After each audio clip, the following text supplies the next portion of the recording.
Vous écoutez le journal d'Iggy, chapitre 49. Pourquoi déléguer son débourrage à un professionnel avec Pauline Barbier. Bonjour et bienvenue dans le podcast Équin qui raconte le quotidien en tant que propriétaire de chevaux. À chaque rendez-vous, je partage avec vous et le plus d'objectivité possible mon aventure avec ma jument Iggy.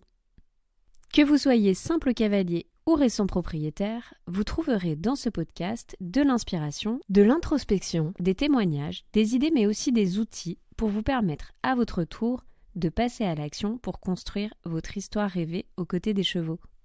Que ce soit en solo ou avec mes invités, je pose ici tout haut les questions que tout le monde se pose tout bas. Je suis super contente que vous ayez osé cliquer sur l'épisode et que vous soyez présentement en train de l'écouter. Ça veut dire que vous n'avez pas pris peur en voyant la durée de celui-ci. Nous voici sur le dernier épisode de la mini-série spéciale débourrage. Aujourd'hui, je reçois une invitée dont le nom ne doit pas vous être inconnu. Il s'agit de Pauline Barbier, la cofondatrice de Blooming Riders. En parallèle, elle est surtout enseignante d'équitation et comportementaliste. Pauline adore les jeunes chevaux. On va du coup en parler longuement pendant cet épisode puisque le débourrage a une place toute particulière dans le travail qu'elle fait à leur côté.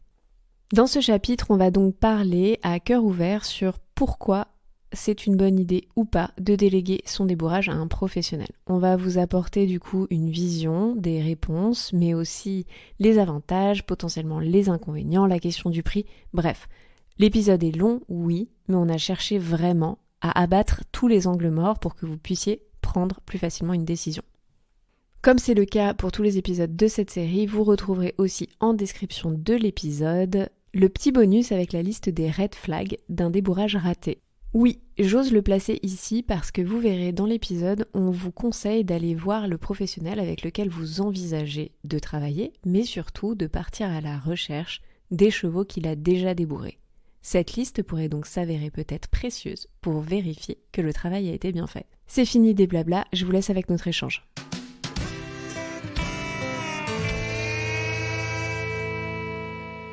Bonjour Pauline. Salut Fanny. Je suis super contente que tu sois enfin avec moi. Pour les petits backstage, ça fait longtemps qu'on discute ensemble, donc il y a eu pas mal d'options, mais on a enfin trouvé une date et un sujet. Du coup, je suis super contente qu'on fasse ce sujet-là ensemble. Écoute, moi aussi. Donc, comme je te disais juste avant en off, au moment où on enregistre cet épisode, vous saurez tout du backstage. Je n'ai pas encore enregistré l'intégralité de la série, mais donc on est dans une série spéciale sur le débourrage. Et j'avais envie de parler avec toi, très précisément, de pourquoi, quand, à quel moment, quel est l'intérêt de déléguer son débourrage à un professionnel plutôt que de se lancer tout seul. Ouais. Je sais que tu as un avis sur la question. Mais avant de parler de tout ça, j'aimerais bien qu'on prenne 5 minutes pour que tu puisses te représenter, expliquer ton parcours, qu'est-ce qui te plaît justement dans le travail des jeunes chevaux, qu'est-ce qui te plaît tout particulièrement dans le débourrage, en gros, pourquoi je t'ai choisi toi, tu vois, dans cet épisode. Ouais, je vois très bien. Écoute, moi c'est assez simple, c'est toujours un peu compliqué de me présenter parce que je me situe un peu dans un carrefour entre l'éducation du cheval et la pratique du sport équestre, particulièrement en dressage. Moi, c'est surtout le dressage que j'aime et que je fais. En fait, je dis surtout, c'est que ça, parce que je saute un cavaletti occasionnellement, mais ça s'arrête là. Moi, mon job, du coup, c'est vraiment d'éduquer les chevaux dans une visée sportive et de faire le pont entre la partie vraiment équitation étau, on va dire, pour faire très généraliste, et la partie pratique du sport avec un cheval, aussi bien amateur que pro. Et c'est vrai que parmi les choses que je vais faire très régulièrement, il y a des débourrages et le travail du jeune cheval d'une façon générale. Et donc c'est vrai que moi j'ai débourre beaucoup de chevaux, plutôt des chevaux de sport, qui en tout cas derrière la visée avec eux de leur propriétaire, c'est de faire de la compétition, que ça soit encore une fois amateur ou loisir, ou professionnel, pardon.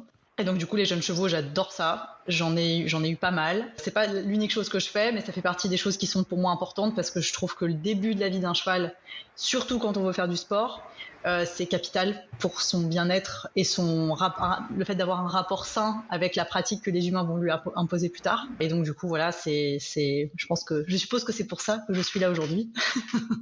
C'est pour cette partie un petit peu jeune cheval débourrage. Et c'est vrai que pour faire rapide, les débourrages, j'en ai vu beaucoup.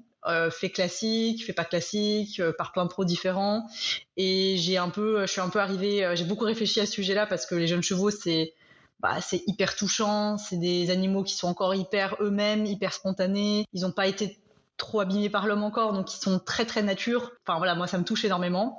C'est hyper attachant et du coup, on est obligé, je trouve, de se poser des questions pour faire en sorte que leur vie soit la plus chouette possible et que le débourrage soit un moment agréable pour tout le monde. Et j'en suis arrivée à des conclusions qui font que mon débourrage, il a une façon spécifique d'être fait. Ça ne veut pas dire qu'il est du tout incomparable au reste, hein, c'est pas ça.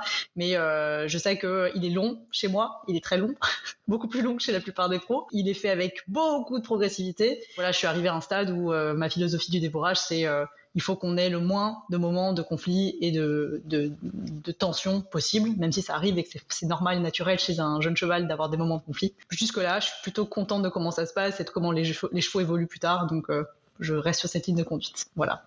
Super, je suis assez d'accord avec tout ce que tu viens de dire. De toute façon, effectivement, c'est un moment capital dans la vie de n'importe quel cheval, qui soit futur sportif ou on va dire athlète. Exactement. Mais voilà, c'est un moment où se crée en fait la relation à l'homme, où se crée c'est quoi d'apprendre. Exactement. Et c'est quoi d'apprendre à apprendre. Et en fait, pour moi, c'est ça la philosophie derrière le débourrage. Tu parlais de conflits, ils sont inévitables, mais c'est pas dans le mot conflit. Il faut pas voir tout de suite le côté que négative, émotion négative. C'est juste que des fois, dans le fait d'apprendre, on voit pas toujours en fait où est la finalité au départ. C'est plus des incompréhensions qu'il va falloir petit à petit lever pour être sûr que ce soit le meilleur qui reste. Un jeune cheval, c'est un jeune cheval. Donc la définition même, c'est qu'il y a un moment où il doit apprendre les limites du cadre, quel qu'il soit. Et il y a des chevaux, surtout les jeunes chevaux, il y en a plein qui aiment pas trop les moments où on met en place les limites. Et donc là, il y a forcément un peu de conflit. Parce qu'on est obligé de lui dire, ok, je vois bien que tu essayes quelque chose, mais ça va pas être possible. Donc c'est pas du tout. Je vais pas garder cette proposition. Voilà.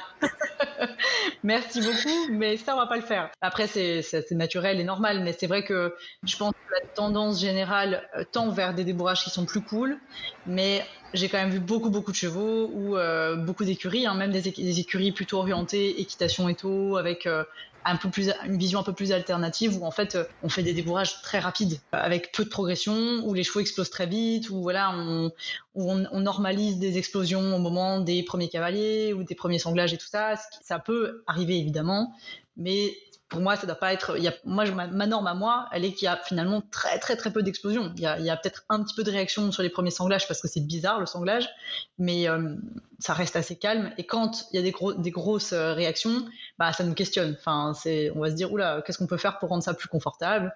Et on fait ce qu'on peut pour le changer. Mais je trouve que c'est pas encore la norme partout. Loin de là. Tu parlais justement de temps, de progressivité. J'aimerais bien juste c'est un peu hors script, c'est pas grave, ça commence. C'est l'épisode.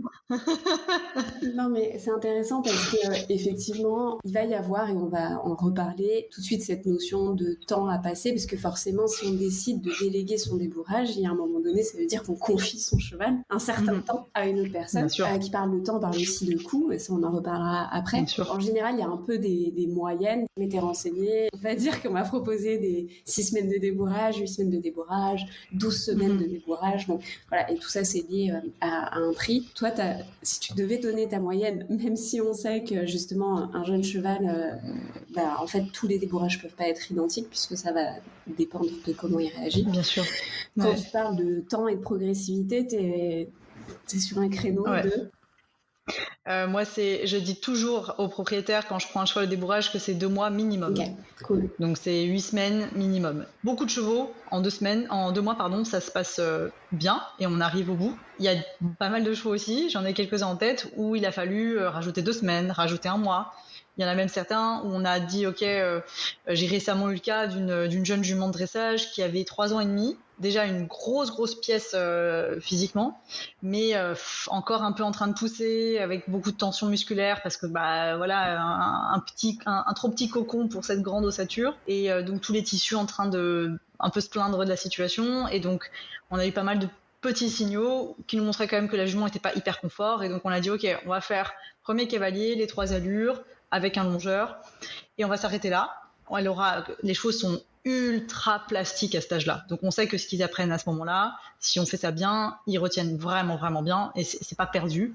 Et donc j'ai pris la jument 2 mois, et j'ai dit à la propriétaire, tu sais quoi, plutôt que de rajouter un mois, tu la mets au pré 6 mois, tu fais un peu ton travail au sol avec elle, tu continues à la solliciter mentalement, qu'elle reste dans un processus d'apprentissage régulier, et puis là elle va revenir en septembre pour qu'on poursuive le débourrage sur 2 semaines. Et en 2 semaines, vu que la jument aura déjà une grosse base de fait, en 2 semaines normalement on devrait avoir ce qu'il faut, et donc cette jument, tu vois, ça aura pris 10 semaines quoi. Enfin, on verra, parce que ça prendra plus, mais là on est sur ce genre de créneau là, et honnêtement c'est pas rare que ça prenne ce temps-là. Si on veut aller dans un truc où c'est chouette pour le cheval, et vraiment c'est ça qui est important pour moi, que la jument elle est contente de me voir, que voilà, c'est cool quoi, c'est des moments, des séances cool, même si de temps en temps il y a des moments où je dois remettre un peu les choses en ordre, où je dois lui expliquer que m'écraser c'est pas possible, que voilà, où peut-être elle a des moments de frustration, de colère, et il faut un peu les gérer, ça change pas que 90% du temps ça se passe cool. Donc 2 mois, je pense que sous ça, je suis pas sûre que ça me soit déjà arrivé, ou alors le cheval était hyper préparé par le propriétaire. Ouais, un pré-débourrage très avancé. Voilà. Quand c'est le cas, effectivement, là peut-être en 4 à 6 semaines ça peut être fait, mais alors du coup en général on avance un peu plus dans le travail monté que les autres. Moi, le débourrage, parce que c'est aussi important, je pense, de définir où s'arrête le débourrage, et ça, c'est propre à chaque personne. Moi, le débourrage, c'est un cheval qui est capable, aux 3 allures, d'évoluer sur des grandes courbes avec un cavalier plutôt reine semi-longue. On n'est pas sur un cheval au contact, on est sur un cheval qui évolue avec une encolure un peu plus libre. C'est pas genre reine longue.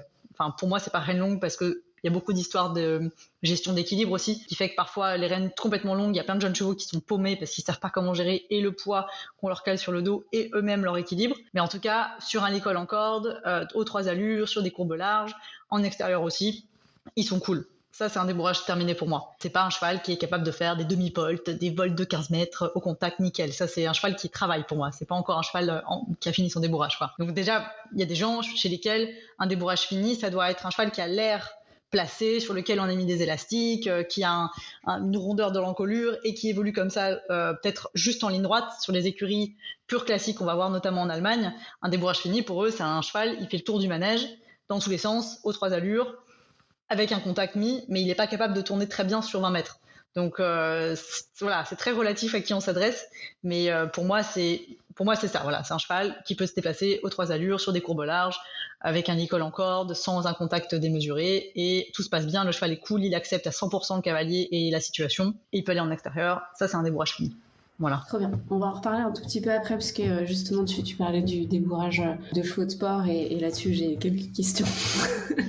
Mais juste avant, je voudrais qu'on revienne, on va dire, au cœur du sujet qui est la prise de décision ou pas finalement de se lancer, on va dire, seul, accompagné ou de se dire non, en fait j'ai pas le temps, pas l'énergie, peut-être pas le bon moment pour moi, donc j'envisage de déléguer mon débourrage. J'ai vu que sur Blooming, vous aviez un programme qui est dédié justement au débourrage où on suit en fait sur plusieurs modules un petit peu les différentes étapes. Justement pour toi, à quel type de cavalier ce programme s'adresse ? Est-ce qu'il est fait justement pour se dire j'y vais en full autonomie parce que j'ai, je sais pas, déjà pas mal d'expérience avec les chevaux, j'ai eu mon propre cheval même si je l'ai pas débourré, donc je me sens genre capable de comprendre en fait tout le processus d'apprentissage. Est-ce que c'est par exemple sur ce genre de cavalier ou est-ce que ça peut être sur n'importe quel cavalier, genre qui se lance, tu vois, sorti de Poney Club, salut, j'ai mon galopette, j'y vais, je me lance. J'achète mon jeune cheval, je me lance. Alors, pas vraiment. Ça, on évite. Je ne recommande pas. En fait, je pense que c'est important de replacer pourquoi on a fondé la plateforme Blooming.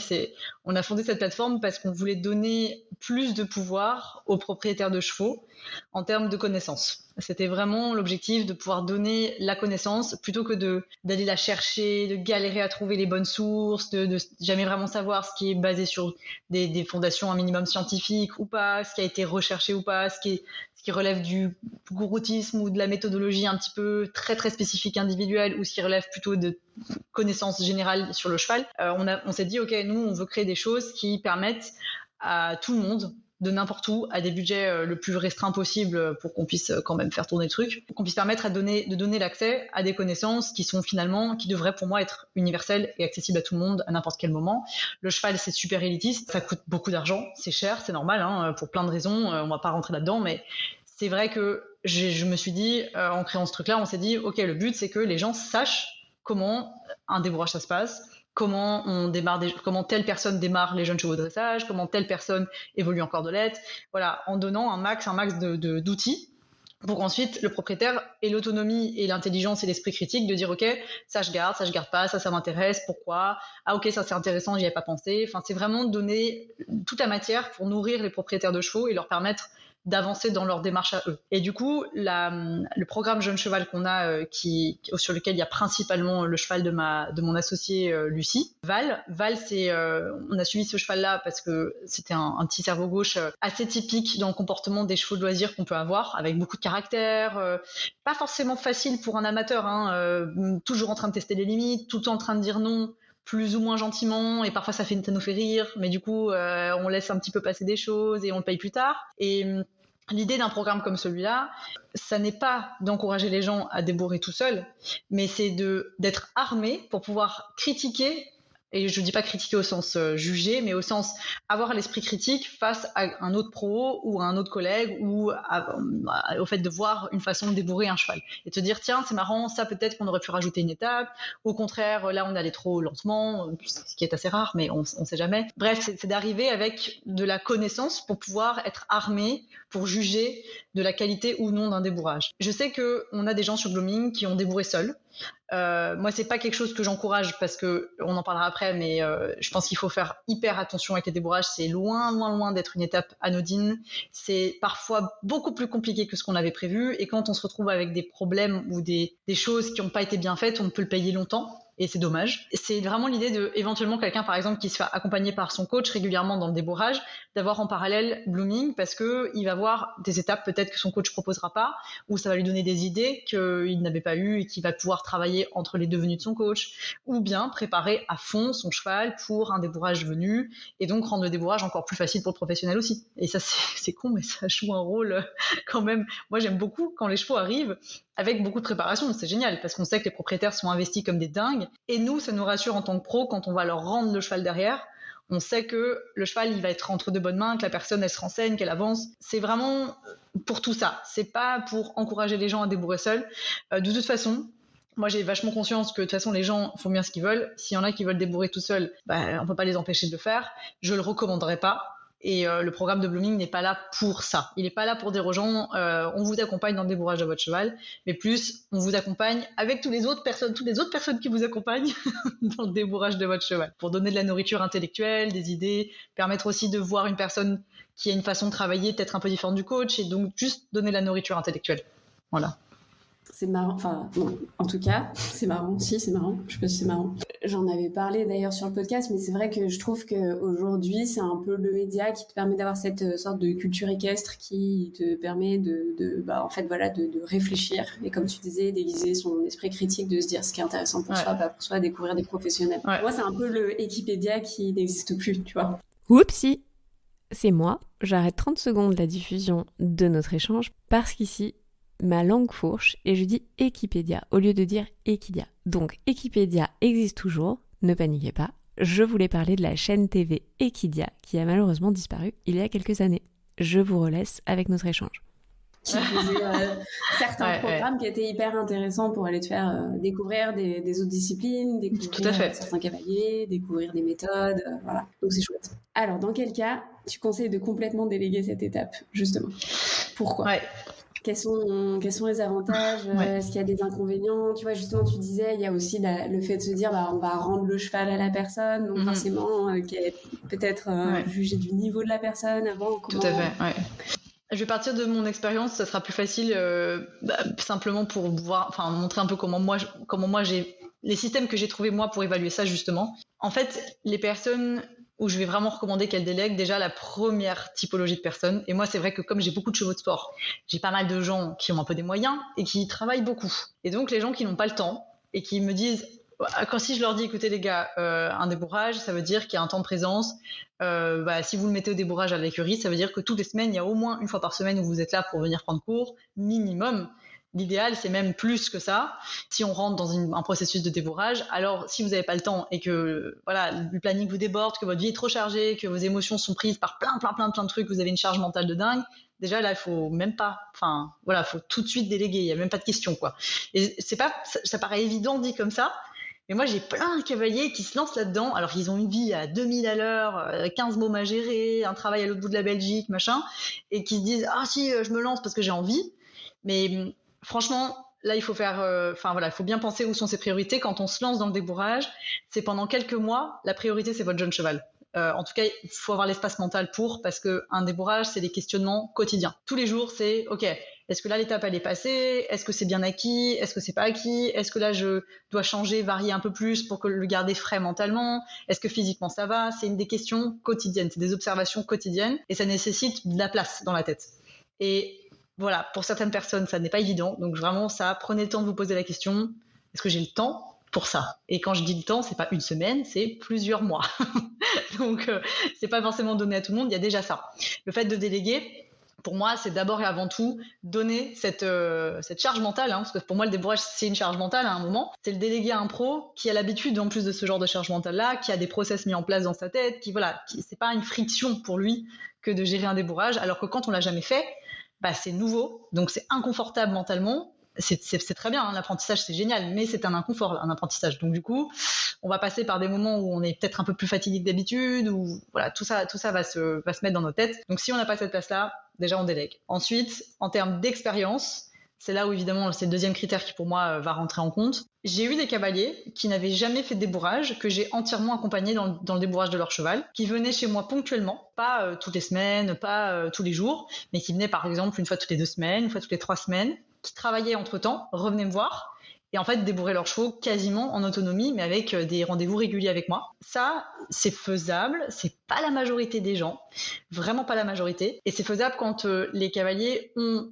soit beaucoup d'expérience dans le débourrage des chevaux façon, on va dire, un peu plus alternative, avec une orientation équitation étau, ou en tout cas avec une orientation, une visée éducative bien prononcée, parce qu'un débourrage classique, c'est rare, ça arrive, mais c'est rare que la visée éducative soit développée. On est plutôt dans du faire au cheval, on n'est pas dans une notion de lui faire apprendre. Là, pour moi, ça compte un peu moins. Si on a débourré 25 chevaux de façon classique, en allant un peu en mode yalla, peut-être que du coup, la personne a développé un feeling de dingue et un tact de dingue, et là, il faut la voir en vrai, en tant que pro, juger de son travail en vrai. Mais si c'est pas le cas, en fait, c'est peut-être nécessaire de nouveau de déléguer si on veut partir dans un truc un peu différent. Et dans des cas où on a des personnes qui n'ont pas beaucoup d'expérience, mais par contre qui ont beaucoup évolué et qui ont un bon niveau de travail au sol.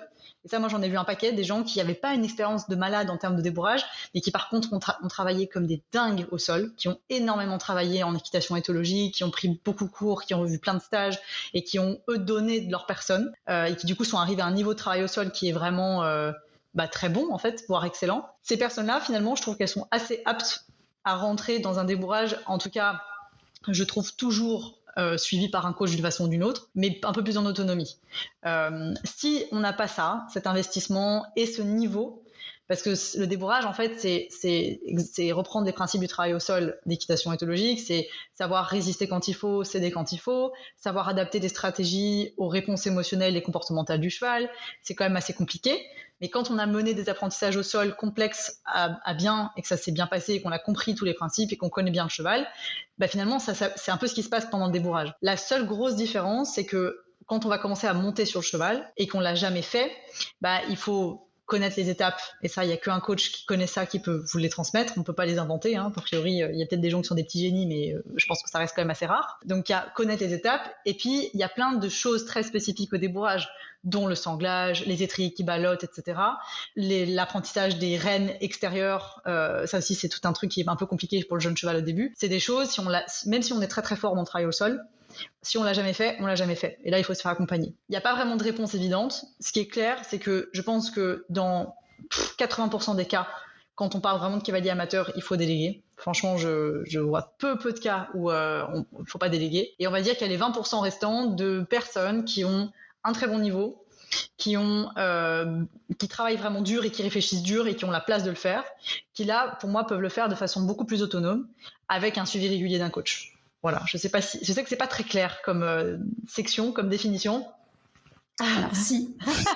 En fait, je trouve ça assez intéressant parce que déjà le premier point que tu as évoqué, et du coup pour moi c'est vraiment le plus symptomatique, c'est la partie charge mentale et émotionnelle de la personne. Et effectivement, comment on peut être un bon coach pour son cheval, du coup, parce que finalement, quand on fait un débourrage, on se met dans la place du coach, celui qui va apprendre au jeune cheval à faire quelque chose. Comment on peut être un bon coach si, comme tu dis, on n'a pas l'espace mental et l'espace émotionnel, ou plutôt la gestion émotionnelle de pouvoir faire. C'est pas une question toujours de niveau, on peut être un très bon cavalier qui est sorti en amateur sur des concours de dressage ou d'obstacles ou même de CCE. J'aime pas cette expression, mais entre guillemets être un bon pilote. Tout à fait. Parce que je pense qu'en vrai, c'est un peu galvaudé cette notion de pilote. Il y a quand même beaucoup de gens qui dépassent juste le côté pilote parce que juste de vivre avec leurs chevaux, à un moment donné quand même, ils ont appris autre chose qu'à être un pilote. Bien sûr.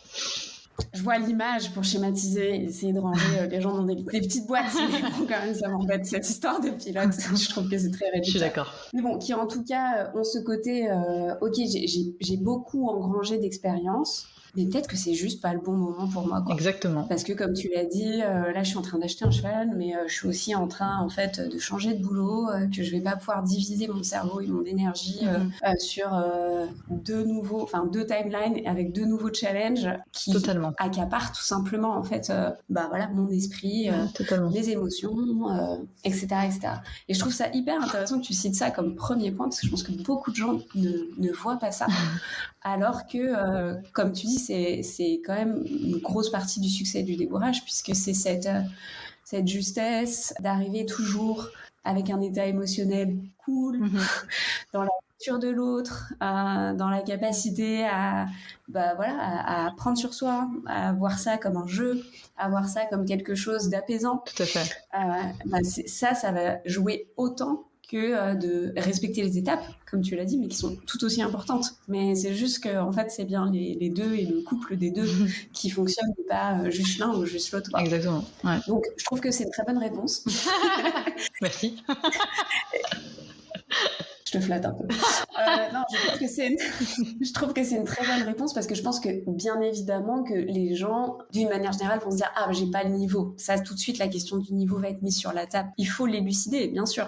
Mais c'est pas forcément celle auquel on ne va pas penser. Par contre, la question du temps et de la disposition mentale, comme on l'a dit, et émotionnelle, ça, des fois, on se cache un petit peu sa vérité et sa propre vérité, juste parce que, comme tu l'as dit, on en a très, très, très envie. Voilà. C'est vrai que même la question, excuse-moi, je te coupe, mais je rebondis juste quand tu disais le niveau.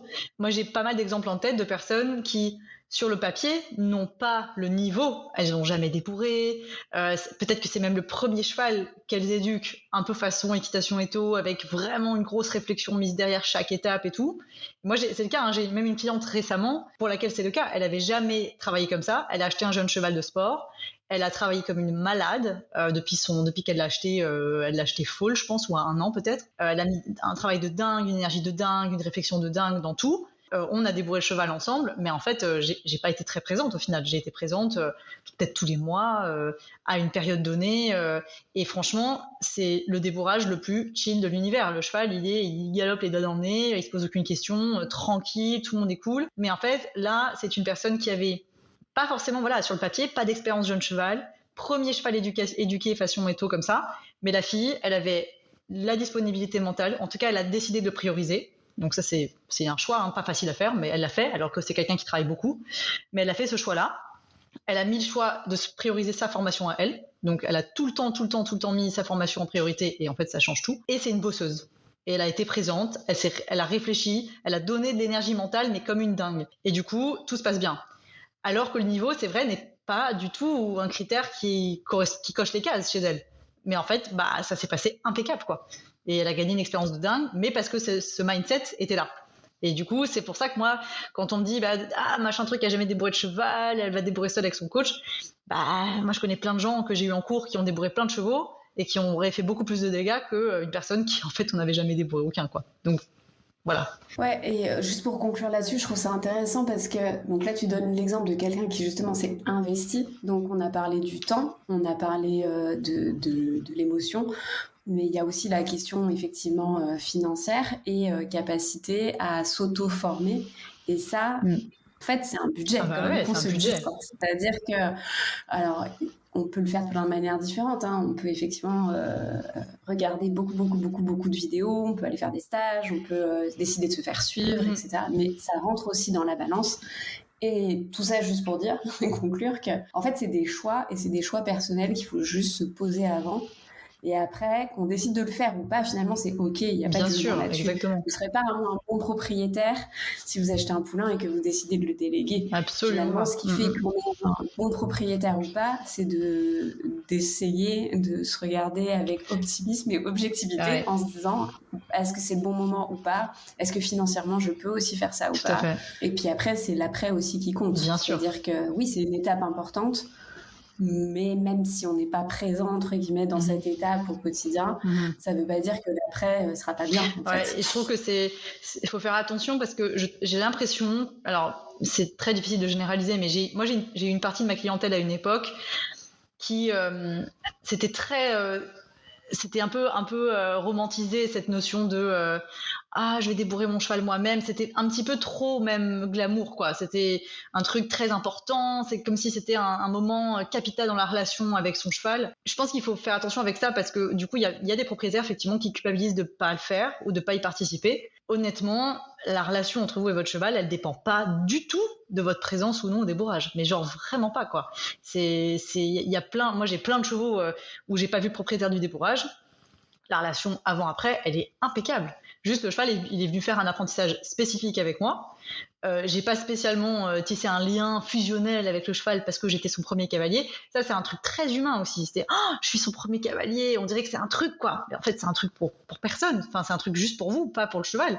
Les chevaux, du moment que son premier cavalier, tout ce qu'il a besoin de retenir, c'est que c'était calme et un non-événement, c'est tout. Et pas que c'était un instant de fusion, pas du tout. C'est totalement dans l'esprit humain. C'est un truc, et c'est pas toujours facile à dire. Je sais qu'il y a des gens qui me disent toujours, mais je veux être la première. Ouais, mais moi, quand j'ai des gens en cours qui ont pas un bon niveau, où j'ai peur qu'ils tiennent pas, si jamais le cheval bouge, ce qui peut arriver, non, quoi. C'est tout. Moi, ce qui m'intéresse, c'est qu'à la fin de cette première fois, le cheval, il se dise, c'est cool. Voilà, tranquille, ça ne me stresse pas, c'est calme, voilà, ça doit pas être un moment particulier. Et c'est un moment particulier que dans la tête de l'humain, et je le comprends, c'est symbolique, c'est hyper symbolique pour l'humain, mais je pense que parfois, il y a des propriétaires qui sont trop emballés par ce truc-là, et qui ont trop envie de vivre cette histoire, mais aux dépens de l'apprentissage de leur cheval. Et donc, il faut faire attention d'avoir effectivement une honnêteté envers soi-même par rapport à tout ça. Pourquoi est-ce qu'on a envie de le faire ? Parce que souvent, les raisons sont pas bonnes. Il y a plein de fois où c'est très, très bien, on a envie d'apprendre, on a envie d'en savoir plus, on a envie de vivre cette expérience et tout, mais parfois, on n'est pas tout à fait honnête et c'est toujours au dépens du cheval. Même si ça se voit pas tout de suite, voilà, je pense qu'il faut faire attention à rester assez factuel dans cette démarche-là et pas trop romantique, quoi, dans ce truc-là. C'est très clair et c'était important de le préciser. Effectivement, c'est vrai que nous, on y voit... En fait, c'est un acte symbolique en tant que moment parce que c'est le début. Il y a un avant et le début d'un après où du coup, il va y avoir cette notion de on monte sur le cheval régulière. Mais effectivement, nous, on y voit quelque chose de très, comme tu l'as dit, empreint d'émotion, alors que pour le bien de l'après, je vais juste répéter ce que tu as dit, mais pour le cheval, il faudrait que ce soit le truc le plus anodin du monde. Ouais. Et c'est la garantie que du coup, ce sera toujours OK en fait. Tout à fait. Parce que justement, il n'y avait pas cette pression un petit peu et cette tension de waouh, là, aujourd'hui, il va se passer quelque chose. Et mon premier montoir, c'est ça. Hein. Ouais, bien sûr. Ma jument, rien à foutre. Ouais. Et toi, t'es toujours un peu emballée. Peut-être tu dis, oh putain, t'en as rien à foutre. en fait, c'est cool que t'en aies rien à foutre. C'est vrai que c'est pas rien, même, tu vois, même pour les pros. Alors, il y en a qui font ça à la chaîne, donc, mais tu vois, c'est marrant parce que ma collègue Lucie, elle m'aide beaucoup justement sur les premiers montoirs. Et à chaque fois qu'on a le tout premier montoir, où vraiment je suis à Califourchon pour la première fois, elle me dit quasiment à chaque fois, allez, un de plus. Et c'est bête. Et tu vois, même pour nous, en fait, même si on en fait plein, on est un peu genre, voilà, un de plus qu'on a mis sous la selle, quoi. Et après, ça reste, pour nous, il n'y a pas d'affect, tu vois, c'est des chevaux qu'on adore. Enfin, on adore, moi, j'adore tous les chevaux que j'ai eu au débourrage, je les ai adorés, ils sont trop chouettes, les jeunes chevaux, c'est trop cool. Mais je suis un peu en mode, bon, voilà, ça doit être un moment complètement banal. Et moi, je m'en fiche complètement de cette première fois sous la selle, ça me fait rien. Et c'est bien pour le cheval, parce que du coup, il sent pas qu'il y a une tension différente, qu'il y a une excitation potentielle. Il y a des chevaux qui sont beaucoup plus sensibles à ça que d'autres, bien sûr, mais c'est important que on essaye de rendre ça le plus neutre possible, je pense. Voilà. Cool. Est-ce qu'il y a des inconvénients ? Parce que là, donc, on a beaucoup cité l'importance des questions à se poser, finalement, les avantages qui sont d'avoir quand même quelqu'un qui sait ce qu'il fait, qui va pas y mettre d'affect, qui est censé du coup préparer le cheval justement à avoir sa vie de cheval de propriétaire, qui soit de loisir, de sport ou quoi que ce soit, mais une vie de cheval montée, mise sous la selle, avec le meilleur démarrage qui soit. Mais est-ce qu'il peut y avoir des inconvénients à déléguer en fait entièrement ce débourrage ? Moi je pense que oui. Ok, c'est parti. C'est parti pour la liste. Ouais, je me permets juste de réagir quand tu disais qu'il met pas d'affect. Je pense qu'il faut quand même juste que je mette un peu de nuance là-dessus, parce que je pense à plein de collègues qui ont un peu qui travaillent, enfin on travaille un peu pareil, on a la même façon de voir les choses. En vrai, on met de l'affect parce que c'est hyper important pour nous. Tu vois, quand t'es pro et que pour toi le débourrage c'est quelque chose d'important sur lequel t'as une philosophie, t'as réfléchi, t'as des valeurs, des principes et tout. En vrai, moi chaque jeune cheval que j'ai et que je débourre, il y a quand même un peu d'affect parce que tu as envie que ça se passe bien, tu as envie que ce cheval soit bien. Et donc, tu mets de l'émotion, forcément. Enfin, quand tu es pro, tu en mets forcément un petit peu, en tout cas quand tu es investi, que tu as envie que le travail soit bien fait et que tu as envie que les chevaux sortent bien. C'est pas totalement neutre non plus. Je pense qu'on se met tous, même si c'est un petit peu, on a tous envie que les choses se passent bien. Et sauf si tu as une confiance en toi impeccable ou même un petit peu d'ego et que tu te dis de toute façon tranquille, moi je suis un débourreur tranquille professionnel et je fais ça vraiment easy peasy. Je pense qu'à chaque fois qu'on a un jeune cheval, quand on se remet en question et tout, on est toujours en train de se dire voilà, j'espère que ça va aller, et on est investi émotionnellement quand même, mais pas comme un propriétaire. C'est sûr que ça donne beaucoup plus de distance et ça permet quand même moi je le vois avec ma jument, on en parlait tout à l'heure en off, avec ma jument je vois bien que ça n'est pas du tout pareil qu'avec un cheval de propriétaire. L'affect est beaucoup plus fort, mais quand même on est heureux quand on rend le cheval et que ça se passe bien. Enfin voilà, je voulais quand même le dire parce que je sais que moi ça compte dans les critères d'un bon pro qui débourre, c'est que j'ai envie qu'il se soucie quand même de mon cheval et pas qu'il soit totalement distant quoi, parce que sinon c'est pas bon signe. Du coup, dans les inconvénients pour déléguer, en fait, je pense que le premier inconvénient, moi que je verrais en tant que propriétaire, c'est de trouver le bon pro. C'est déjà trouver le bon pro, parce que ça pas facile, hein. Enfin, si moi demain je devais débourrer un cheval, j'aurais une idée d'où je le mettrais, mais il irait vachement loin de chez moi à mon avis, hein. Ça serait pas la porte à côté. Donc déjà pour moi ça c'est le premier inconvénient. C'est aussi d'être sûr que les choses vont être faites comme c'était prévu, donc la confiance. Et en vrai, vu le nombre d'endroits où c'est le stagiaire qui travaille le cheval, alors qu'on nous avait dit que c'était le pro, vers lequel on s'est tourné, moi je trouve que c'est quand même des moments où, moi personnellement je serais très déçue et du coup je perdrais de la confiance en tant que propriétaire. Et je l'ai vécu dans les écuries où j'ai bossé, hein, où on se retrouve avec des séances 5 fois par semaine, donc 4 faites par le stagiaire. Si le stagiaire est très compétent, c'est génial, mais on le sait pas en fait. Donc si c'est pas clair, transparent, il y a un problème de confiance. Et puis c'est pas ça que t'achètes. Ouais. Et c'est pas ça que t'achètes, absolument. Tout à fait. Ouais. C'est pas pour ça que t'es venu. Et si on te le dit d'emblée, j'ai envie de dire, tu signes ou pas en connaissance de cause. Mais si tu le sais pas, et c'est souvent le cas, ça me pose un vrai problème. Moi personnellement, en tant que propriétaire, en tant que client, je le supporterais pas. Donc Voilà, ça c'est un peu difficile. C'est l'hébergement. Quand tu délègues ton jeune cheval au débourrage, tu perds le contrôle sur le mode d'hébergement et tu imposes à ton cheval un changement d'environnement. C'est loin d'être neutre. Un cheval, je refais pas la leçon, mais un cheval c'est un animal de routine qui aime pas beaucoup de changements. En tout cas, certains le tolèrent évidemment beaucoup mieux que d'autres, mais il y en a qui le tolèrent pas bien. Et on sait que chaque changement d'environnement, ça implique un petit moment d'adaptation. Et pendant ce temps d'adaptation, moi, les chevaux qui viennent chez moi au débourrage, je le dis toujours, comptez que les 3 premières semaines, ça peut être un petit peu différent. C'est un cheval qui sera un petit peu différent de qui il est d'habitude. Il va devoir se plier à des nouvelles règles, à un nouveau système, un nouvel environnement, des nouveaux copains. Ça, c'est pas rien. Pour moi, c'est un des gros éléments qui peut être un peu challenging, surtout pour le propriétaire, émotionnellement, de se dire, ok, je lui impose tout ça. Je sais pas comment le cheval va se sentir. Je sais pas comment ça va se passer. Est-ce que là où je vais, mon cheval pourra être avec d'autres chevaux ou pas? Il y a beaucoup d'écuries et franchement, c'est tout à fait compréhensible. Ou si le cheval vient de moi, on va pas le mettre avec d'autres chevaux, on va pas l'intégrer juste pour 2 mois. On va pas venir chambouler l'équilibre des groupes juste pour 2 mois. Il y en a d'autres qui sont sympas et qui acceptent de le faire. Et ça ne veut pas non plus dire que ça va bien se passer, on n'en sait rien. On ne sait pas quel est l'équilibre des groupes, on ne sait pas comment c'est géré le niveau pension et tout. Donc ça, c'est pour moi un des gros points qui peut poser vachement de questions. Donc c'est loin d'être, je pense, anodin. Et puis après, bien sûr, déléguer, il y a le coût financier qui, je pense, peut être très conséquent, très vite, selon les régions dans lesquelles on va. Alors après, moi, je sais que je fais partie des chers et ça c'est quelque chose qui changera pas parce que moi, quand j'ai un cheval, je sais que c'est pas toujours corrélé, mais dans mon cas, un cheval au débourrage, j'en prends un à la fois et tout mon espace mental est dédié à ce cheval pendant 2 mois. Donc c'est ça aussi que la personne paye. C'est justement le fait que j'ai creusé une part dans mon temps quotidien juste dédié à ce cheval-là, et c'est pas uniquement pendant la séance. C'est quand je rentre chez moi, c'est quand je me lève le matin, et c'est le fait de traiter ce cheval comme si c'était le mien. Et c'est ça que la personne paye. C'est un service ultra dédié au cheval. Évidemment, dans toutes les écuries, c'est pas comme ça. Il y a des écuries où les gens ils prennent 10 débourrages à la fois. Et forcément, ça sera pas la même intention, la même qualité de présence. Et c'est pas grave, c'est pas du tout grave. Mais du coup, ça sera pas le même budget non plus. Donc ça, c'est aussi des questions à se poser. Et je pense que c'est loin d'être aussi un facteur anodin.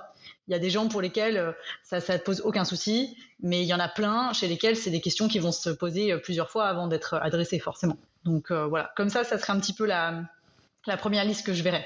Et aussi, je pense qu'il y a dans le choix du pro, parce que ça c'est le truc qui va à mon avis en général être le plus difficile au début. Dans le choix du pro, je pense que c'est important de choisir des pros qui ont une démarche dans laquelle ils vous font participer au débourrage, ou en tout cas, ils prévoient une transition en fin de débourrage.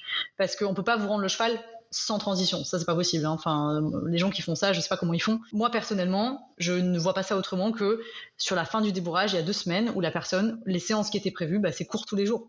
Et le cheval et le cavalier apprennent à se mettre ensemble sur le même diapason, apprennent tous les deux à comprendre comment l'un et l'autre fonctionnent, se mettent en route, se branchent ensemble, et comme ça ils repartent. Voilà, ils sont prêts à être autonomes et tout seuls. Et ça fait partie, je pense, vraiment des choix des critères de sélection dans le choix d'un pro qui va vous permettre d'être autonome et de vous donner les clés, quoi. Que ça soit pas juste je pose mon cheval, je le récupère, mais je pose mon cheval le temps où moi je suis pas dispo et puis je reviens pour m'approprier tout ça et puis je rentre chez moi avec une autonomie quand même assez grande. Voilà. C'est super. Je suis partie un peu offline, mais... Non, c'est très bien, c'est super intéressant parce que je pense que justement tu as la double casquette, comme beaucoup de professionnels, d'être aussi propriétaire, mais du coup là on sent qu'il y a aussi la Pauline propriétaire qui parle et qui essaye de rentrer dans le chemin en fait de réflexion que va se poser le futur propriétaire. Et je pense que c'est très vrai. La première question, c'est déjà, et on va revenir dessus, c'est trouver quel professionnel, selon quelle méthode, par rapport à notre projet aussi. On parlait de ton exemple. Toi, tu reliais le sport au démarrage en fait du jeune cheval. Quand ton projet, c'est de sortir en amateur le week-end, je suppose que peut-être que tu as envie de choisir une personne qui va t'amener des méthodes, mais qui va peut-être t'amener un petit peu plus aussi pour te positionner là-dessus, versus quelqu'un qui voudrait faire que de la balade. Et c'est ok, parce que en fait, c'est pas d'ailleurs, j'en ai parlé dans la série juste avant, mais c'est pas moins de travail, c'est juste que c'est pas le même travail avec les mêmes critères pour la performance. Mais débourrer un super cheval de randonnée, c'est pas forcément aussi simple que ce qu'on peut imaginer, parce qu'en fait, il y a une multitude d'environnements qu'il va falloir probablement aller intégrer dans le débourrage du cheval, en fait. Parce qu'un cheval, c'est pas forcément naturellement se comporter tout seul, méga bien sur la route quand il y a un camion qui passe à côté de lui. Oui, absolument, tout à fait. Ouais. Puis selon le tempérament aussi. On peut très bien dire, moi, mon rêve, c'est que ce cheval, ce soit un cheval de dressage. Et puis on se met à le bosser et on se rend compte que c'est un méga gros cerveau gauche de la mort et qu'il va tuer quelqu'un si on lui impose tous les jours du dressage. Et si le pro qui débourre s'en rend compte, il va le dire au propriétaire et dire ok, très bon objectif, très chouette. Par contre, tu pourras pas le traiter comme un cheval de dressage classique, quoi. Enfin, ça aussi, c'est le rôle d'un bon pro qui débourre. C'est justement d'avoir cette analyse du tempérament et de comprendre les objectifs de la personne. Moi, j'ai déjà eu des chevaux où on me disait mon but, c'est loisir rando, avec des chevaux absolument pas adaptés, mais genre pas du tout adaptés, où j'ai dû dire la sensibilité de votre cheval, elle est tellement élevée et le cheval est tellement stressé et peureux. Ok, peut-être dans 10 ans, mais entre ici et les 10 ans, il va y avoir vachement de chemin et peut-être que c'est une envie que vous avez de faire ce chemin-là, mais sachez que du coup, peut-être que jamais ça sera le cheval de rando pépouze qu'on cherchait, quoi. Peut-être, ou peut-être pas, mais il faut se préparer à ça. Et je pense qu'un bon pro dans le débourrage est capable de le dire à cette franchise-là, pour pas justement... encore une fois, le but, c'est que tout le monde soit bien, le cheval et le cavalier. Si on a un cavalier qui rêve de calme en balade et qui se retrouve avec une fusée pétée de stress en balade, alors qu'il avait les origines qu'on voulait, j'ai eu plein de halflingers qui étaient très très compliqués dans les émotions, alors que la personne s'était dit un halflinger c'est tranquille, ça va aller. En fait, si on ne transmet pas ce message-là à la personne, on rend le cheval en sachant que même si le débourrage a été bien fait, ça se passera pas bien après, quoi. Ça fait aussi, pour moi, c'est aussi partie du rôle du pro qui débourre, d'avoir cette franchise-là. Alors, tu prêches pour ma paroisse. Qui est de comment on accompagne le cavalier qui a pas eu l'habitude de se poser toutes ces questions justement dans le choix de son jeune cheval, et que effectivement, c'est un mélange complexe entre déjà déterminer précisément quel est son projet, se dire que son projet c'est la ligne d'arrivée mais c'est absolument pas la ligne de départ, que effectivement il y a aussi un subtil mélange entre peut-être un choix de race mais aussi être capable de, quand on va faire ses essais, un petit peu juger du tempérament du cheval. Ouais, de pas juste se dire c'est un halfinger comme tu l'as dit et il doit être absolument comme ça, ou c'est un quarter horse et il devrait être absolument impeccable en extérieur, ou j'en sais rien, c'est un sel français, il va être incroyable sur les terrains de concours. Donc après, c'est délicat. C'est délicat, mais juste en fait déjà de comprendre que c'est ces questions-là qu'il faut qu'on se pose, ça aide, je pense, plus tard aussi le fait de se dire qu'est-ce que j'attends de mon débourrage, qui je vais choisir, et du coup que quand le professionnel arrive en disant je suis désolée, il y a un petit problème d'adéquation avec le projet, de comprendre en fait quel est le pourquoi du comment en fait, de pas juste rejeter en bloc. Non, complètement. Et aussi, j'ai vu beaucoup, moi, c'est marrant parce qu'on a parlé de ça aussi avec Marie Sutter quelques fois. On a eu beaucoup de cas de cavaliers qui avaient ce rêve d'acheter un poulain. Donc, ils achètent un jeune foal. J'en ai eu plein. Ça a été une vague un peu, là. Ma collègue Lucie en fait partie, elle a acheté son poulain à 6 mois. C'était le petit timide de la bande. C'était le petit calme, il osait pas venir. Val, les gens qu'il rencontre aujourd'hui, je n'ai jamais vu de chevaux comme lui. C'est un taré, il est complètement malade. C'est caractère de folie, c'est un petit chien. On dirait un Jack Russell, le truc. C'est un animal, il a une cognition surdéveloppée. Je suis sûre que lui, on le met dans des études où il doit employer des outils, il sait le faire, quoi. Ce cheval est vraiment exceptionnellement intelligent, exceptionnellement collé aux gens et toujours dans l'interaction, à être sollicité. C'est un chien de berger, quoi. C'est vraiment un vrai cheval de travail. Et c'est vrai qu'il a un caractère de malade, absolument pas peur de dire merde sans jamais de colère, mais il dit quand même merde, et il faut en face quelqu'un qui n'a pas peur de s'affirmer, genre vraiment, quoi, de dire en fait là gars, tu dépasses la limite, c'est pas cool, non, quoi. Et ça, quand elle l'a acheté, elle aurait jamais pu deviner qu'il serait comme ça. Elle l'a acheté à un âge où il était tout mignon, tout sage, etc.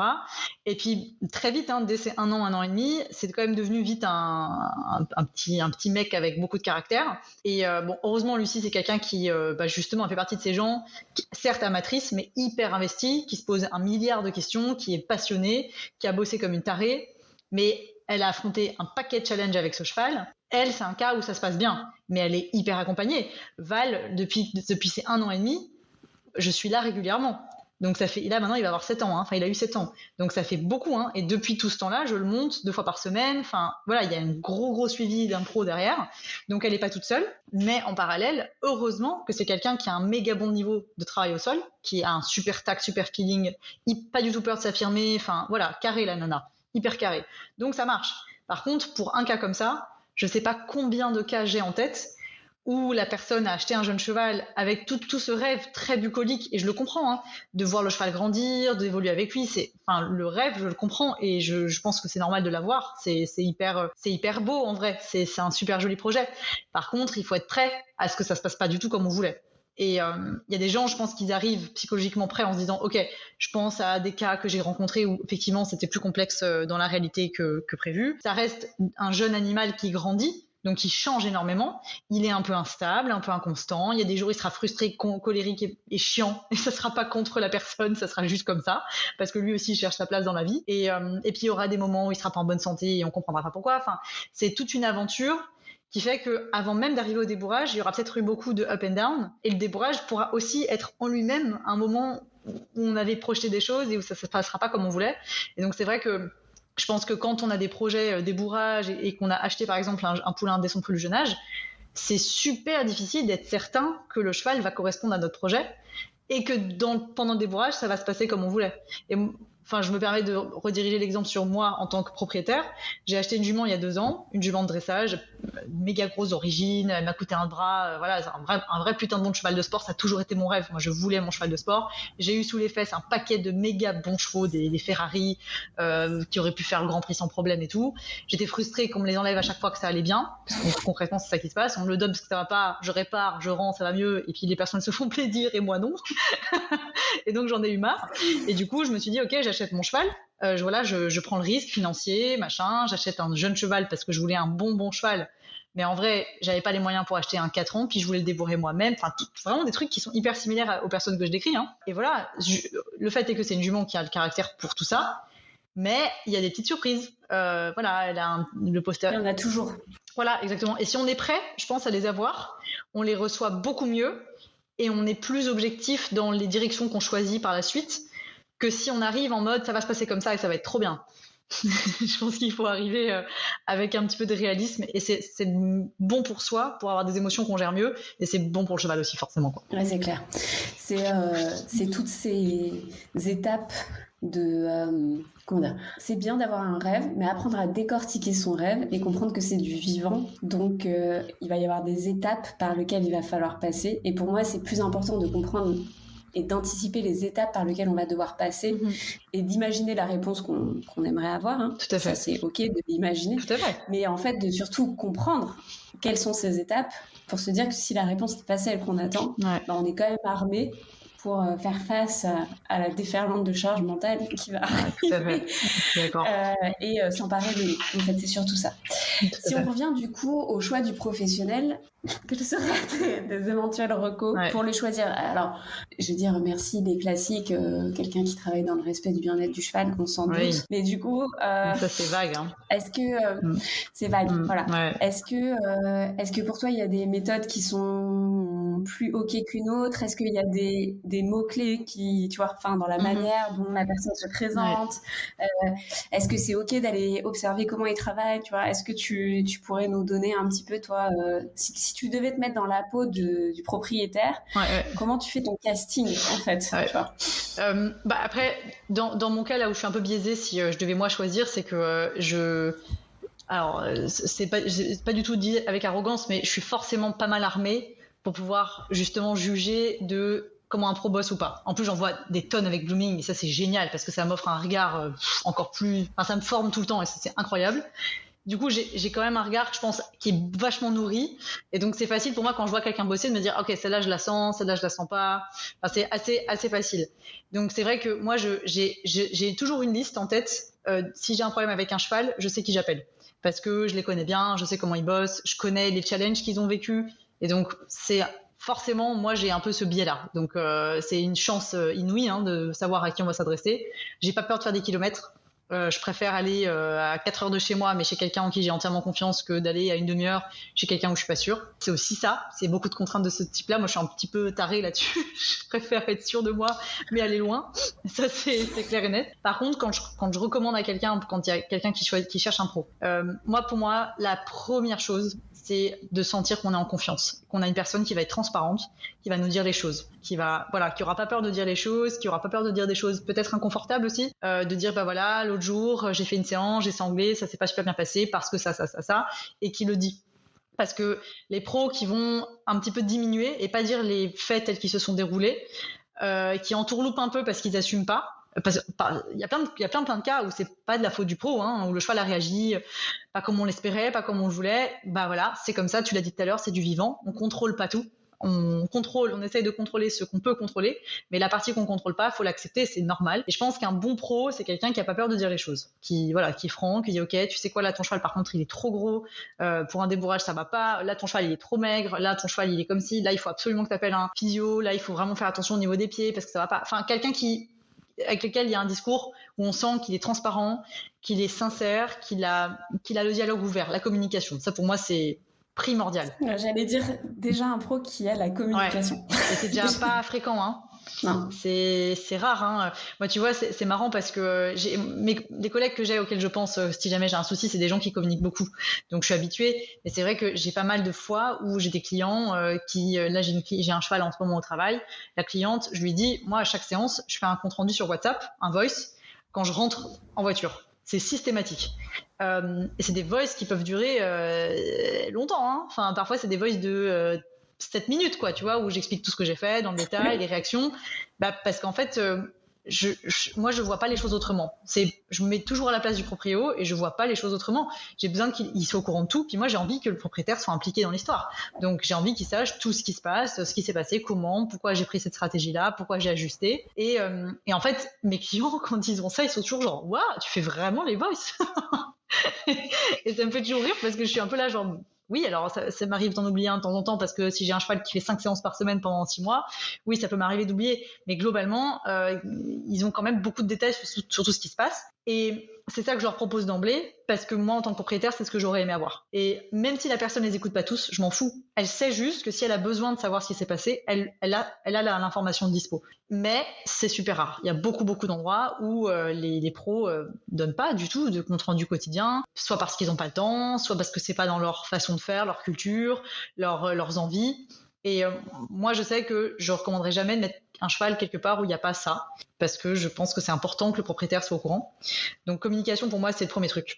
Et surtout qu'il y ait une totale cohérence entre ce pourquoi on a signé et ce qui se passe réellement. C'est-à-dire que si on signe pour X séances par semaine pendant tant de mois, que ça soit, on en a parlé tout à l'heure, mais que ça soit vraiment le pro qui bosse le cheval, en tout cas la personne qu'on nous avait désignée comme étant la personne qui débourrait, ça peut parfois, on va dans des écuries où il y a une personne qui est la personne qui fait les débourrages et c'est pas celle qu'on connaissait, mais si on nous la présente, qu'on la rencontre et qu'on sait que c'est elle et qu'on le sent bien, c'est génial. Qu'on sait que cette personne est supervisée par le pro initialement, très bien. Moi je connais plein d'écuries où ça se passe comme ça, où tout est clair d'emblée et où la personne qui est responsable du débourrage est géniale.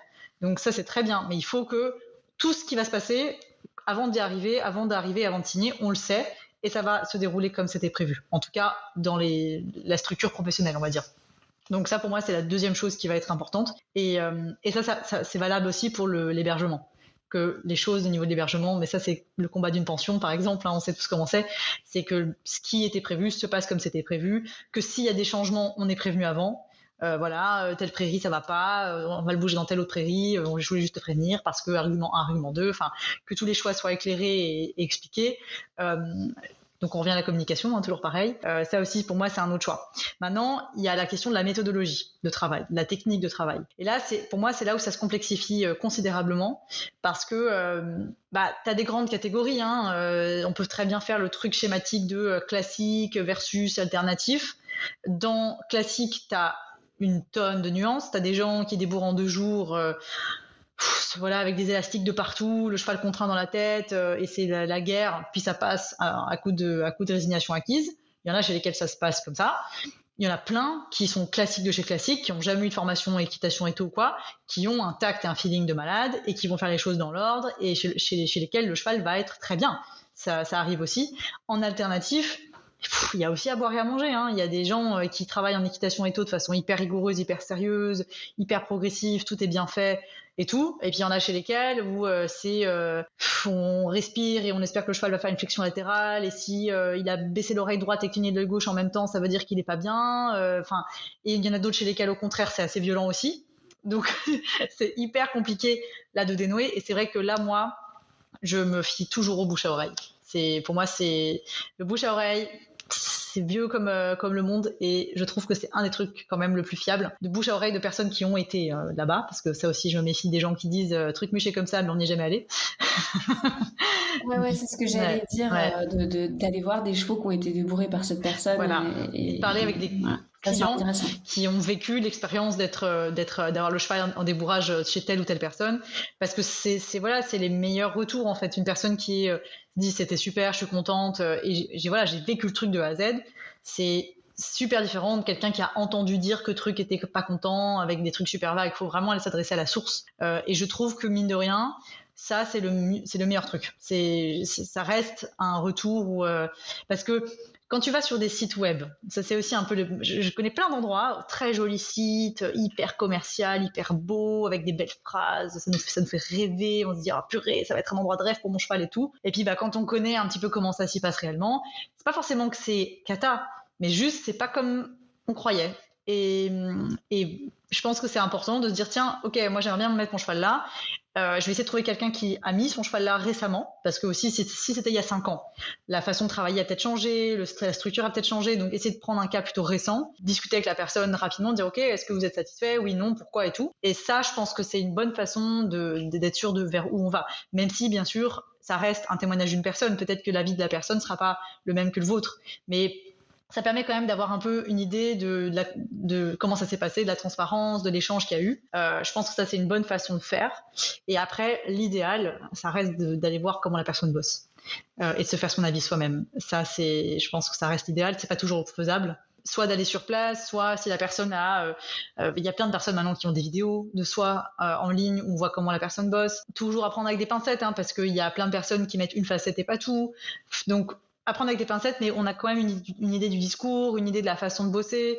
Et je pense qu'on se rapproche au plus près de comment ça se déroule quand la personne débourre.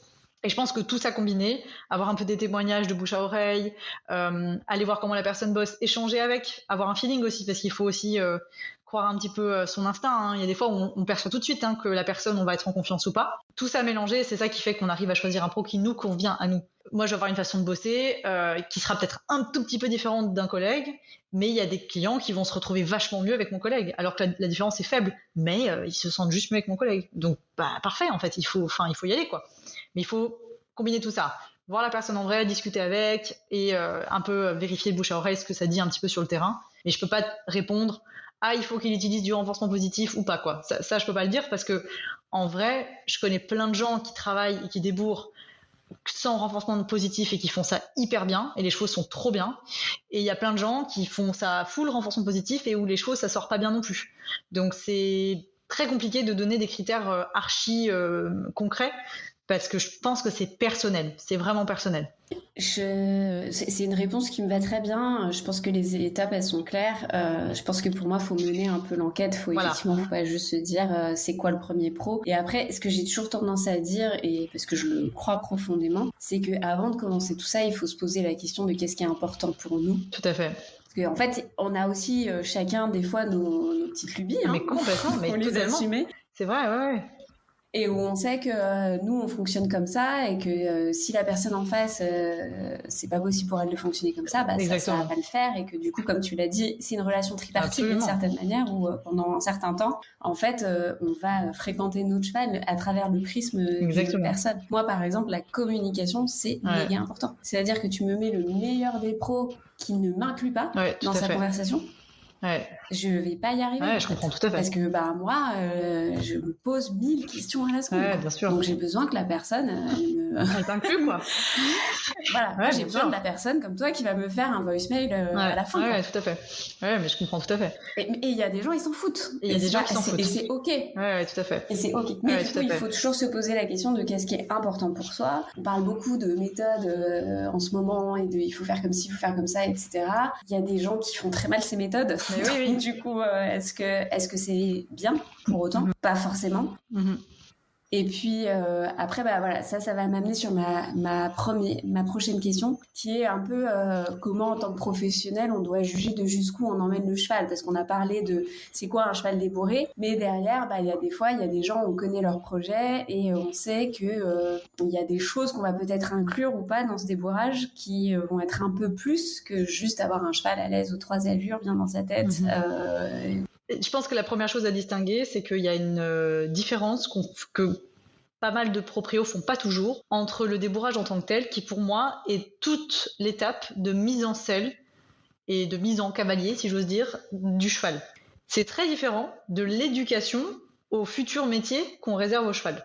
Donc un cheval qu'on décide de préparer à la rando, on le prépare pas à la rando pendant le débourrage. Pendant le débourrage, on lui explique comment faire pour comprendre comment ça fonctionne un cavalier, c'est quoi les codes qu'on utilise entre un cavalier et un cheval, comment ça fonctionne, et l'objectif c'est qu'à la fin il soit calme avec ça. Ça n'est en aucun cas d'en faire un cheval de rando. Ça n'est en aucun cas de préparer le cheval au jumping ou de le préparer à ses premiers concours. Ça c'est l'étape d'après. Et je sais qu'il y a des gens qui le comprennent très bien, mais il y a pas mal de personnes, et c'est pas de leur faute, c'est aussi on apprend en faisant, qui parfois me mettent le cheval et me disent ok, moi le but c'est que dans 2 mois je parte en concours. Et à chaque fois, je suis là, ah non, c'est pas du tout ce qui va se passer, je suis désolée. Parce que déjà, en 2 mois, c'est impossible. Et en tout cas, c'est impossible avec mes principes et mes valeurs. Désolée, ça ne sera pas possible. Mais par contre, c'est possible dans peut-être quelques mois plus tard encore après, quoi. D'abord, on a une première étape. Premier segment de travail, le débourrage. Ensuite, on va commencer à se dire, ok, c'est quoi le plan ? C'est quoi l'objectif final? Et là, on fait un plan de travail en se disant, ok, si l'objectif c'est d'aller en concours, faire les hivernaux, c'est quoi les étapes pour y arriver? C'est préparer le cheval à sortir dans un contexte extérieur, dans une nouvelle écurie, c'est mettre le cheval sur la première gymnastique technique, peut-être introduire le mort, enfin faire toutes ces étapes-là. Et tout ça, il y a beaucoup de travail. Et c'est le travail du jeune cheval, c'est le travail éducatif post-débourrage. Et c'est en fait votre aventure avec votre jeune cheval en fait. Quand on me dit mon but c'est de faire de la rando, avec un tout jeune cheval qu'on va débourrer, il faut bien savoir qu'il ne sera pas un cheval de rando aguerri, cool, parfait comme on l'imagine dans nos rêves. Avant, c'est peut-être 6, 7, 8 ans, voire plus, selon un petit peu là où il en est, quand est-ce qu'on le débourre, le temps que le cavalier a consacré. Et je sais que c'est pas toujours clair. Il y a des fois où j'ai des gens qui s'attendent à ce que le jeune cheval qu'ils ont acheté à 1 an, 2 ans, à 5 ans, ça y est, il est parfait, quoi. Peut-être que oui, peut-être qu'il sera formidable et parfait. Ma jument là de dressage, ça serait une parfaite jument de rando. Si elle est débourrée dans 2 mois, je pars en rando, elle est nickel. Mais c'est pas moi qui ai créé ça. C'est comme ça qu'elle est. C'est inné, c'est intrinsèque. Et en fait, c'est du bol parce que le hasard a fait que Val, qui a été acheté par Lucie, ma collègue, c'était le but, c'était que ce soit un cheval de balade. Là, il a 7 ans. C'est maintenant qu'il devient un très bon cheval de balade. Mais c'est maintenant. Et ça fait pas longtemps qu'il fait ses galops en espace ouvert, avec la cavalière en autonomie. C'est récent. Et depuis, il a été débourré à 4 ans. Donc il y a eu 3 ans de travail quand même vachement intense. C'est un cheval qui a beaucoup bossé avant d'en arriver là. Déjà, il faut différencier ces trucs-là. Il faut différencier l'éducation, l'entraînement, parce que même pour un cheval de rando, c'est un entraînement, pour arriver à un but, un objectif humain, la compétition, la rando ou autre, et le débourrage, c'est encore autre chose. Donc ça, pour moi, je distingue complètement les deux. Et je pense que c'est vraiment important de faire ça. Et ensuite, j'ai perdu ta question. C'était quoi ta question? C'était je vais te la reposer, mais du coup, j'aimerais juste m'arrêter une seconde là-dessus, parce que ce que tu dis, si je t'ai posé cette question-là, c'est que je sais qu'il y a beaucoup de la confusion, et du coup, c'est hyper important. Là, ce qu'on vient de se dire, c'est vraiment, pour moi, le cœur de l'épisode, c'est de comprendre que déléguer un débourrage, c'est la mise sous la selle, et c'est en aucun cas, comme tu as dit, la préparation du travail du jeune cheval. Ouais, c'est important. Ça veut pas dire qu'on peut pas se faire accompagner sur le travail du jeune cheval, mais c'est pas la mission du débourrage. Et donc du coup, faut juste que les personnes qui écoutent ont en tête que quand elles vont aller déléguer pendant 8 à 12 semaines le travail, le débourrage, elles n'ont pas toute cette notion de travail du jeune cheval qui peut aussi être démarré en amont. D'ailleurs, on n'en a pas parlé pendant le prédébourrage. Enfin, typiquement, pour moi, un bon cheval de rando, tu commences aussi potentiellement avant de le mettre sous la selle, parce que déjà à pied, il y a plein de choses à faire. Absolument. Mais voilà, ça, c'est le travail du jeune cheval. C'était l'adaptation, c'était ça ta question. Est-ce que j'adapte Ouais. Et après, l'autre question, c'est justement, une fois qu'on se dit ça et qu'on a bien reprécisé, c'est quoi l'étape, on va dire, de mise sous la selle et aux 3 allures, jusqu'où tu vas quand même dans la finesse des réponses, tu vois, dans la lecture du micro-signal, parce que entre guillemets, et on l'a vu, toi tu ne donnes pas le cheval sans une adaptation de maître le cheval récemment débourré avec son cavalier, mais même avant cette étape-là, il y a aussi le truc de, forcément, si toi tu le fais toute la journée, t'es peut-être beaucoup plus fine dans tes demandes, tu vois. Ouais, bien sûr. Que moi, qui est en train de démarrer toute cette aventure, qui me forme au travail à pied en même temps que je débourre ma jument, alors même si j'investis beaucoup et que je passe du temps, j'ai besoin de beaucoup de répétitions. Bien sûr, avant d'avoir la même justesse. Ouais, bien sûr, mais ça c'est. Puis chacun apprend aussi à une vitesse différente. On a qui apprennent très très vite, mais Bah, alors, sur la question de l'adaptation, moi j'adapte toujours un petit peu, et en fait ça réside dans. Pour moi, il y a 2 axes dans lesquels je vais avoir un changement. C'est la quantité de travail en extérieur. Donc ça va dépendre quand même beaucoup de l'objectif, parce que si la personne me dit moi c'est full loisir, ou moi c'est full compète, ou moi c'est full rando, ou moi c'est là c'est que du travail chez moi, machin, en fonction de ça je donnerais peut-être un peu moins d'extérieur ou un peu plus d'extérieur. J'en fais quand même beaucoup parce que pour moi c'est un peu la base d'un cheval qui est cool dans ses baskets, c'est qu'il voit un maximum d'environnements variés, mais je vais un peu adapter ça, pas beaucoup mais un peu. Deuxième chose, ça va être la qualité de technique montée. Ça va vraiment, pour moi, ça c'est la plus grosse différence. Si quelqu'un me dit, ok, le but c'est que moi je veux aller sur les entraînements des concours de dressage assez rapidement après le débourrage, bah je vais peut-être introduire plus de choses. Il y a des chevaux chez lesquels j'introduis même pas le mort à la fin du débourrage, parce qu'en fait ça m'est pas demandé, et bah voilà. Moi je demande toujours, est-ce que vous voulez qu'on introduise le contact, est-ce qu'on donne les premiers codes du contact ou pas, et quand on me dit oui je le fais, quand on me dit non alors je le fais juste pas, et on va consacrer beaucoup de temps au travail en l'école. Et du coup sur ceux sur lesquels on va intégrer le mort et intégrer le contact, il y a une partie de travail à l'épaule, lui expliquer comment fonctionne le mort, comment le suivre. On va commencer à un peu expliquer les jambes et le mort de façon conjointe et séparée, commencer à intégrer les rênes d'ouverture, les rênes d'appui. On rentre un peu dans du travail qui est un peu plus technique. Et donc sur les jeunes chevaux chez lesquels il va y avoir ce travail technique qui va suivre derrière, là j'introduis tout ça. Si le propriétaire me laisse le temps, parce que parfois j'ai 2 mois et au bout des 2 mois, j'ai pas eu le temps de le faire et le propriétaire a pas envie de me laisser 2 semaines de plus pour faire ça. Donc dans ces cas-là, je l'introduis pas. Je vais jamais mettre en péril la qualité du débourrage et de la base de mon débourrage au profit de la technique. La technique vient toujours en deuxième lieu. Le socle, c'est le débourrage. Donc si j'ai le temps, je le fais, et je peux aller assez loin dans la mise en place des outils techniques. C'est pour ça que j'ai beaucoup de chevaux de sport en débourrage. C'est vraiment pour ça. C'est parce que les gens savent que derrière, j'ai la compétence pour faire ça. Ça, c'est un petit peu l'adaptation que je vais faire. Si on a des jeunes chevaux qui vont être orientés obstacles, j'ai envie de te dire que je les fais sauter un peu plus, mais en vrai c'est même pas vrai, parce que tous les chevaux je les fais sauter. Enfin tous les chevaux, je fais passer des barres, des cavaletti, je les emmène dans des chemins où il y a des racines et où il faut faire attention à leurs pieds. Même les chevaux de dressage où les propriétaires sont en flip total quand je leur dis que je fais ça, je le fais aussi. Mais la base est quand même assez commune au final. Pour ça c'est hyper important. Mais ça va être plutôt dans la technique. Excuse-moi, je te coupais, mais pourtant c'est hyper important la proprioception pour un cheval de dressage. Du coup, je trouve ça hyper important de... Ouais, mais ils ont peur qu'ils se fassent mal. Ça c'est vraiment ils ont mis beaucoup de fric. Je comprends, c'est pas toujours rationnel. C'est même assez peu rationnel. Mais quand tu baignes dans une culture, dans ton écurie, on te dit ton coach hurle à longueur de journée qu'un cheval de dressage ça se met pas en prairie. C'est sûr que les chemins avec les racines en forêt, ça les fait paniquer quoi. Mais voilà, ça se passe toujours super bien, mais c'est vrai que pour moi, c'est un socle assez commun. Là où vraiment ça va différencier, ça va être l'introduction du mort, toutes les réponses au contact. On a un programme sur Bluebeam là-dessus qui s'appelle l'introduction du contact au sol. Bah, c'est ce travail-là. C'est tout le travail à l'épaule de base, de lui dire, ok, ça c'est un rhin d'appui, ça c'est une session de mâchoire, ça c'est baisser la tête. Enfin, toute cette base en mort, le cheval est déjà bien armé derrière pour attaquer doucement les entraînements. Voilà. Pour toi, il y a la transition que tu accompagnes. Ouais. Comment tu pressens si quand même le cavalier va être capable de reprendre derrière avec la même justesse, ou est-ce que tu as déjà eu des cas où malheureusement ça se dégrade un peu parce qu'il n'y a pas de suivi suffisamment régulier avec un professionnel derrière, etc. Ouais, alors ça moi je sais que c'est aussi une histoire de communication, je pense, en amont du débourrage. Je dis toujours, et je sais que j'ai plein de collègues qui le font aussi, même si on délègue le débourrage et qu'on n'est pas présent pendant le débourrage, et ça arrive, c'est pas grave, hein, franchement, c'est pas du tout indispensable. De toute façon, quand on rend le cheval, il faut continuer à prendre des cours toute sa vie. Enfin, moi, il n'y a aucun cas où je dis aux gens, ne prenez plus cours, vous êtes cool.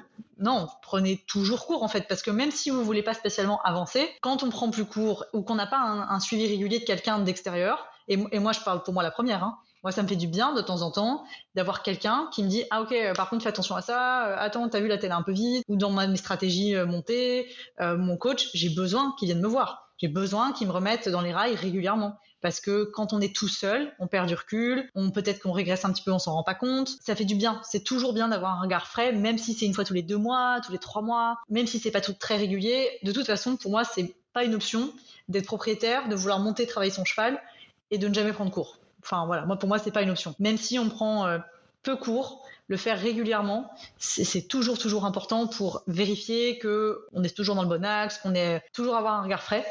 Donc de toute façon, débourrage ou pas, pour moi, je vois pas comment on peut évoluer en tant que propriétaire sans avoir un regard extérieur professionnel régulier. Et ensuite, la deuxième chose, c'est que lorsqu'on va avoir effectivement un cheval qu'on rend au propriétaire au débourrage, il y a cette fameuse période de transition, la passation pendant laquelle on va justement expliquer au cavalier, tu vois, voilà comment il réagit quand tu fais ça, fais attention à tes jambes, machin, tout ce qui est un petit peu typique du jeune cheval. Les jambes, c'est un sujet chez les jeunes chevaux. Au début, c'est pas facile, hein.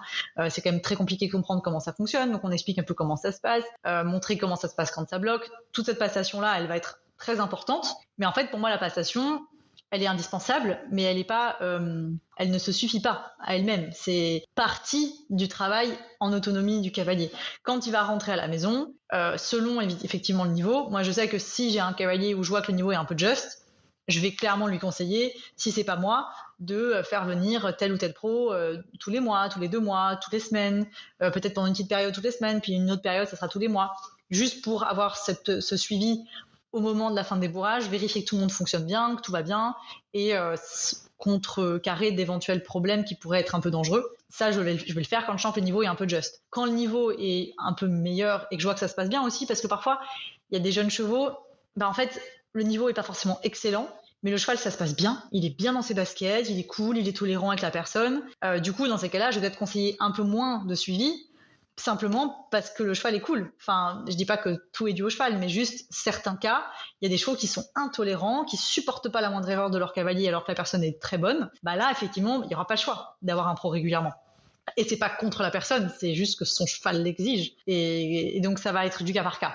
En tout cas, pas de suivi post-débourrage, pour moi, ça n'est pas pensable. C'est obligatoire. Et est-ce que ça t'est arrivé d'augmenter la période de transition ? Ah ouais, bien sûr. Ouais. Ça m'est arrivé. Là, bon, les 2 semaines, là, on va plutôt être sur un mois. Ouais, et en fait, moi, ce qui m'arrive fréquemment, c'est que j'ai des personnes qui, je leur dis, ok, vous bloquez toujours les 2 dernières semaines, etc. Et en fait, ils se retrouvent à me dire, écoute, je suis désolée, j'ai pas le temps parce que j'ai ci, ça. Et où la période de transition se retrouve vraiment réduite comme peau de chagrin. Et dans ces cas-là, on fait du cas par cas, un système dans lequel soit le cheval repart avec la personne et elle revient un mois plus tard. Et là, on fait 5 jours intenses. Enfin, je fais du cas par cas pour aussi m'adapter aux personnes parce que parfois la vie fait qu'on n'a pas le choix que de faire des compromis. Il y a le truc idéal et puis il y a la réalité du terrain, quoi. Donc moi, quand j'ai des gens qui ont une vie de malade, qui ont un parent malade, un enfant qui va pas bien ou juste c'est compliqué dans leur vie, je vais m'adapter. Mais c'est sûr que dans ces cas-là, je vais plutôt conseiller de pas trop toucher au cheval et de pas trop s'aventurer sur des trucs montés ou autres pendant une petite période, puis de revenir et que là on le fasse ensemble. Mais dans tous les cas, oui, ça c'est sûr que s'il y a besoin d'augmenter, je le dis et on le fait, ça, certain. Maintenant, j'aimerais parler d'un sujet épineux. Le budget. Comme si ceux d'avant ne l'étaient pas. Non, il y a celui-là aussi, mais bon, ça, ils sont tous épineux. Non, mais est-ce que ça t'est déjà arrivé qu'on t'appelle pour redébourrer un cheval ? Oh oui. Ça, Et du coup, est-ce que tu peux nous expliquer un petit peu la difficulté que ça peut être de repasser derrière, de le préciser quand même, de pas faire genre mon cheval n'a pas été débourré, je te l'amène au débourrage. Et puis, je dis ça parce que, et là je parle juste sous couvert de mon expérience, ma petite expérience, mais moi je cherchais un jeune cheval déjà débourré au départ et en fait j'ai décidé, parce que j'avais trouvé les personnes pour m'accompagner, de finalement débourrer moi-même mon cheval en étant accompagnée, parce que en fait j'allais essayer des chevaux, mais enfin, d'arriver avec la selle, ils étaient déjà en PLS. Là, je vois très bien. Ouais, je vois très Et bien. du coup, je voyais bien que c'était des débourrages maison pour beaucoup. Et franchement, je sais pas, je me disais, est-ce que je suis prête à reprendre à zéro quelque chose que déjà, en fait, c'est pas que je me fais violence pour aller débourrer mon cheval, mais Oui, ça c'est ne déjà fait un pas effort. partie du plan au départ. Ouais, voilà. Ouais. Parce qu'en fait, j'avais juste conscience, je pense, de mon niveau. Pas de Ouais. l'investissement que je pouvais y donner, plus que Ouais. ça, voilà. Mais juste du niveau, voilà, et de, en fait, j'ai jamais fait ça, quoi, donc... Ouais. Mais les redébourrages, ça, on demande tout le temps. Hein. Enfin, je pense que tous les gens qui bossent un peu dans mon genre de domaine, c'est presque plus courant que les débourrages par certaines périodes. Moi, j'aime pas trop parler de redébourrage, je parle de rééducation dans ces cas-là. S'il y a eu un débourrage et qu'il a été raté, c'est de la rééducation, pas un redébourrage. On redébourre pas un cheval, on le débourre et on rate ou on rate pas. Et si on rate, il y a des séquelles, parfois très fortes. Hein. C'est marrant, sur Blooming, on a un cas, parce que tu parlais de la selle là, t'amènes la selle et le cheval il est en PLS. Sur Blooming, on a fait un programme avec une jument qui s'appelle Chelsea. Le programme, ça doit s'appeler le cas de Chelsea, un truc comme ça. Bref, cette petite jument Chelsea, c'est une jument de dressage et elle a été débourrée, redébourrée, redébourrée. Enfin, c'est vraiment pas simple. Et la propriétaire, c'était une cavalière qui avait été pro, qui a excellent niveau à cheval, une fille super douce, super sensible et tout, mais qui a eu des accidents assez graves avec elle. Très difficile d'affirmer que c'est à cause de ces débourrages, redébourrages, redébourrages. N'empêche qu'elle a vu quand même un paquet de pros qui étaient censés la redébourrer. Et c'est un cas qu'on a pris sur la plateforme parce que hyper emblématique de ce qu'on voit dans les chevaux de sport. Je pense qu'il y a une leçon sur la plateforme où on voit très très bien que quand j'amène le tapis, la jument elle est comme ça. Et elle tremble de tout son corps. C'est une jument qui avait un niveau monté avancé. Hein. Donc c'est pas un cheval qui a peu été monté. Elle a été montée très régulièrement. C'est pas un cheval de 4 ans qui sort de son débourrage raté. Elle a des années de travail derrière elle. Et en fait, on voit que la selle et le tapis, c'est genre, elle est pas bien, quoi. Elle est en PLS, elle tremble de partout, enfin, ça va pas, quoi. Il n'y a pas de confort sur cette étape-là. C'est même carrément de l'appréhension. Ouais. Sauf que la jument, elle a été scellée tous les jours pendant, enfin voilà, enfin moi je trouve ça terrible quand on y pense. On se dit, waouh, tous les jours cette jument, elle a ce moment-là qui est, enfin voilà, c'est quand même dur. Et du coup, la jument a toute une série de comportements très compliqués en selle, qui ont mené à des accidents très graves. Et donc ça, c'est un cas de en fait, c'est un redébourrage. D'ailleurs, tout le programme sur la plateforme, c'est ce que j'ai fait littéralement, étape par étape. On reprend pas mal de trucs du débourrage. C'est que des réactions qui sont très introverties. C'est un cheval très, très inhibé, donc pas des trucs violents, mais que des petites choses qui montrent très bien que la jument, elle est pas bien. Et puis, si on laisse passer tout ça, ça dérape en accident monté parce que la jument, il y a une goutte d'eau qui fait déborder le vase et elle pète un câble et on comprend pas d'où c'est venu. Bref, tout ça pour dire que c'est un cas typique de rééducation montée où on doit réapprendre à la jument. On doit lui désapprendre plutôt que le cavalier c'est le stress, que la sangle, le tapis c'est le stress, que le montoir c'est le stress, elle fuit toujours au montoir, qu'une fois qu'elle a un cavalier sur le dos, en fait on doit lui expliquer que ça va aller, que c'est cool, qu'elle va pas mourir, parce que c'est quand même des chevaux mal débourrés, c'est ça qui peut se passer. On peut arriver à des stades où ils se disent ok, il y a soit le versant un peu émotif où le cheval croit qu'il va mourir à chaque instant lié à une selle, une sangle ou un cavalier, et donc là c'est de donner de la confiance. Et quand la confiance a été brisée, ça peut prendre beaucoup de temps à la reconstruire. Et ça, c'est totalement individuel. Il y a des chevaux, en 3 semaines, c'est réglé. Parce qu'ils sont encore très plastiques, peut-être jeunes, apprennent très vite. On arrive à recréer des connexions au niveau des synapses en 2-2. Il y en a d'autres chez lesquels le trauma est tellement violent que ça va prendre des années. Et c'est vrai, il y a des chevaux chez lesquels, au bout d'1 an, 2 ans, c'est pas parfait, quoi. Parce que ça a été vraiment un trauma. Si on fait attention à tous les micro-signaux, parce qu'il y a plein de cavaliers qui vont même pas le voir, que le cheval il a un peu pincé les oreilles ou qu'il est un peu tendu et tout. Mais si on fait attention à ça, il y en a chez lesquels ça peut prendre beaucoup de temps. Il y a le versant plus colérique, de chevaux qui vont plus partir vraiment dans le conflit, où là pour moi c'est presque aussi dangereux au final, ça va être des chevaux qui vont péter des câbles contre le sanglage souvent sans prévenir, qui vont d'un coup partir en rodéo sans prévenir, qui du coup développent des défenses, qui ont appris comment se débarrasser du cavalier, et ça c'est hyper dangereux pour tout le monde. Pour la personne qui rééduque, c'est aussi très dangereux. Alors c'était réservé pendant longtemps à des mecs un peu cow-boys, un petit peu kamikazes qui avaient peur de rien, qui faisaient souvent ça un petit peu dans la force parce que en fait c'était la seule façon qu'on connaissait pour passer ce genre de défense. C'est des cas, j'ai eu une petite jument comme ça qui était vraiment dans un truc où elle avait compris que se cabrer ça faisait peur au cavalier, et du coup elle se cabrait de plus en plus fort pour en fait faire peur et qu'on arrête de travailler. Et ça c'est typiquement des chevaux auxquels on va falloir qu'on essaye de même pas arriver au stade où ils se cabrent, parce qu'en fait on veut vraiment... C'est trop tard. voilà, on veut arriver à un stade où on leur reconnecte un peu, on fait un reset, quoi. Et ça, faire un reset quand il y a un apprentissage qui a été fait pendant lequel il y a eu des émotions très fortes, parce que c'est souvent ce qui s'est passé pendant un débourrage pas hyper facile, bah c'est le plus dur. Le cerveau, il imprime le truc comme un trauma, quoi. C'est vraiment une réponse traumatique. Un apprentissage fait dans les émotions très fortes, c'est malheureusement un apprentissage qui est traumatique et qui va avoir des réactions instinctives sur la durée. Et donc ça peut prendre beaucoup de temps à redéfaire. Et c'est vrai que c'est mieux de ne pas en arriver là. Je ne recommande pas la situation parce que c'est toujours beaucoup plus facile pour le cheval et pour l'humain de partir sur des bases où il n'y a pas d'apprentissage, où c'est neutre, parce que forcément, il n'y a pas d'association faite. Donc, c'est beaucoup plus facile de créer une association positivement que de défaire une association créée dans l'émotion très négative pour recréer un contexte, un nouveau climat un peu plus facile. C'est hyper challenging. Et c'est vrai que dans des cas comme ça, il n'y a pas de règle. Pas de règle de durée, pas de règle de comment ça va se passer. Il y a des chevaux chez lesquels le sanglage ne sera pas un problème. Ça sera que lié au montoir. Il y a des chevaux chez lesquels c'est ça, c'est que le montoir. Il y a des chevaux chez lesquels on n'a jamais investigué ulcère, kissing spine, toute la clique des problématiques typiques qu'on va voir sur les réactions montées.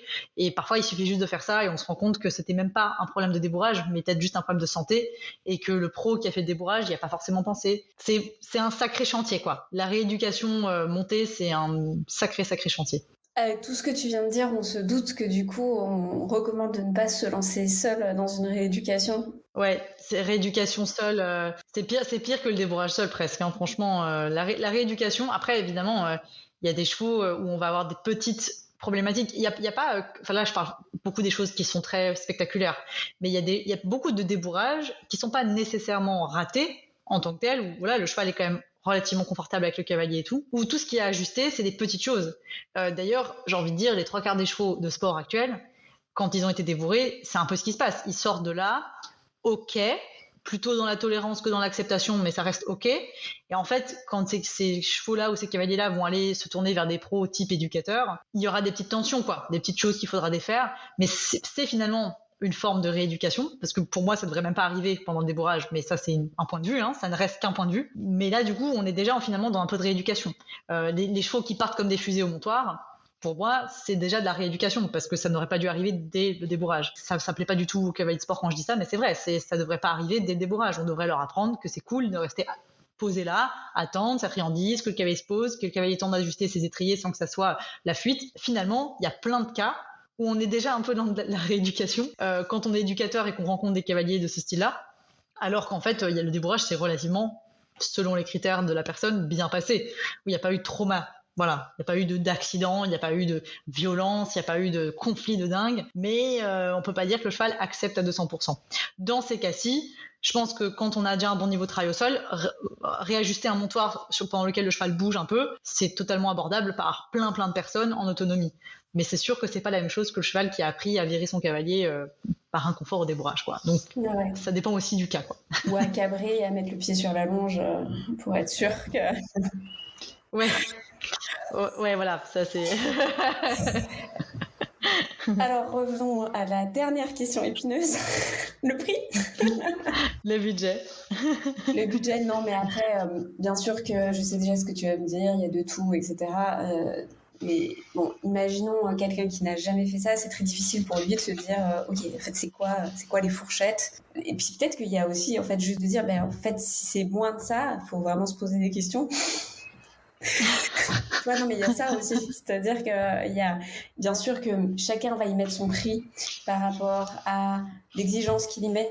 Comme tu disais, toi qui décide d'en prendre qu'un à la fois parce que tu sais que t'as d'autres chevaux au travail aussi en même temps, donc en fait c'est pas que tu fais que un débourrage, c'est que t'as plusieurs choses à faire, mais par contre l'énergie que demande un débourrage versus le travail d'un cheval sur quelque chose de spécifique, tu veux pouvoir te concentrer complètement dessus, c'est dans le prix. Quelqu'un qui fait que des débourrages et qu'en fait plusieurs, ça va être un autre. Quelqu'un qui fait ça pour arrondir ses fins de mois, ça va être encore un autre. C'est peut-être pas forcément ce qu'on cherche non plus. Quels sont les red flags du prix? On va plutôt dire ça, les grandes fourchettes et les red flags, histoire que quelqu'un qui n'y connaît rien se dise, tiens, je suis en train de penser à mon budget.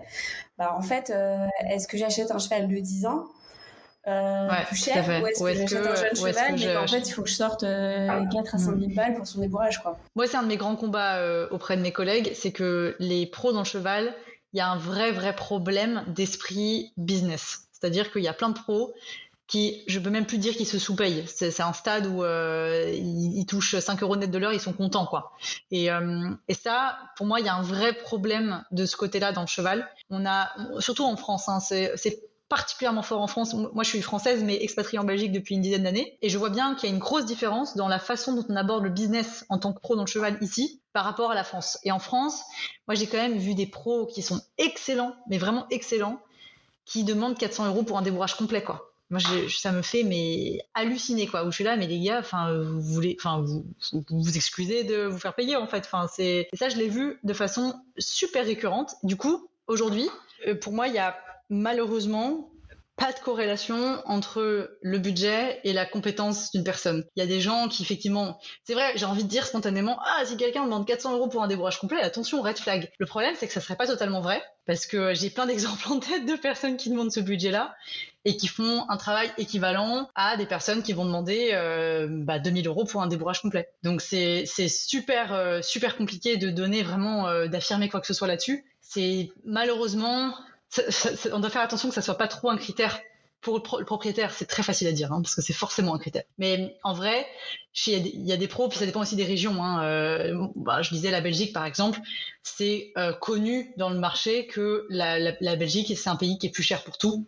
Il est plus cher pour les vétérinaires. C'est pour ça que les assureurs chevaux venaient pas en Belgique avant, parce qu'en fait, les vétérinaires, ça coûtait trop cher, donc c'était pas rentable. Les professionnels sont plus chers à la leçon, pour les chevaux au travail, les pensions sont plus chères, tout est plus cher. C'est un pays hyper avec une pression foncière de malade, donc tout coûte plus cher, c'est la conséquence directe. J'ai des collègues pros dans le sud de la France où un pro qui demande 50 € l'heure, c'est considéré comme cher. Ici en Belgique, c'est la base.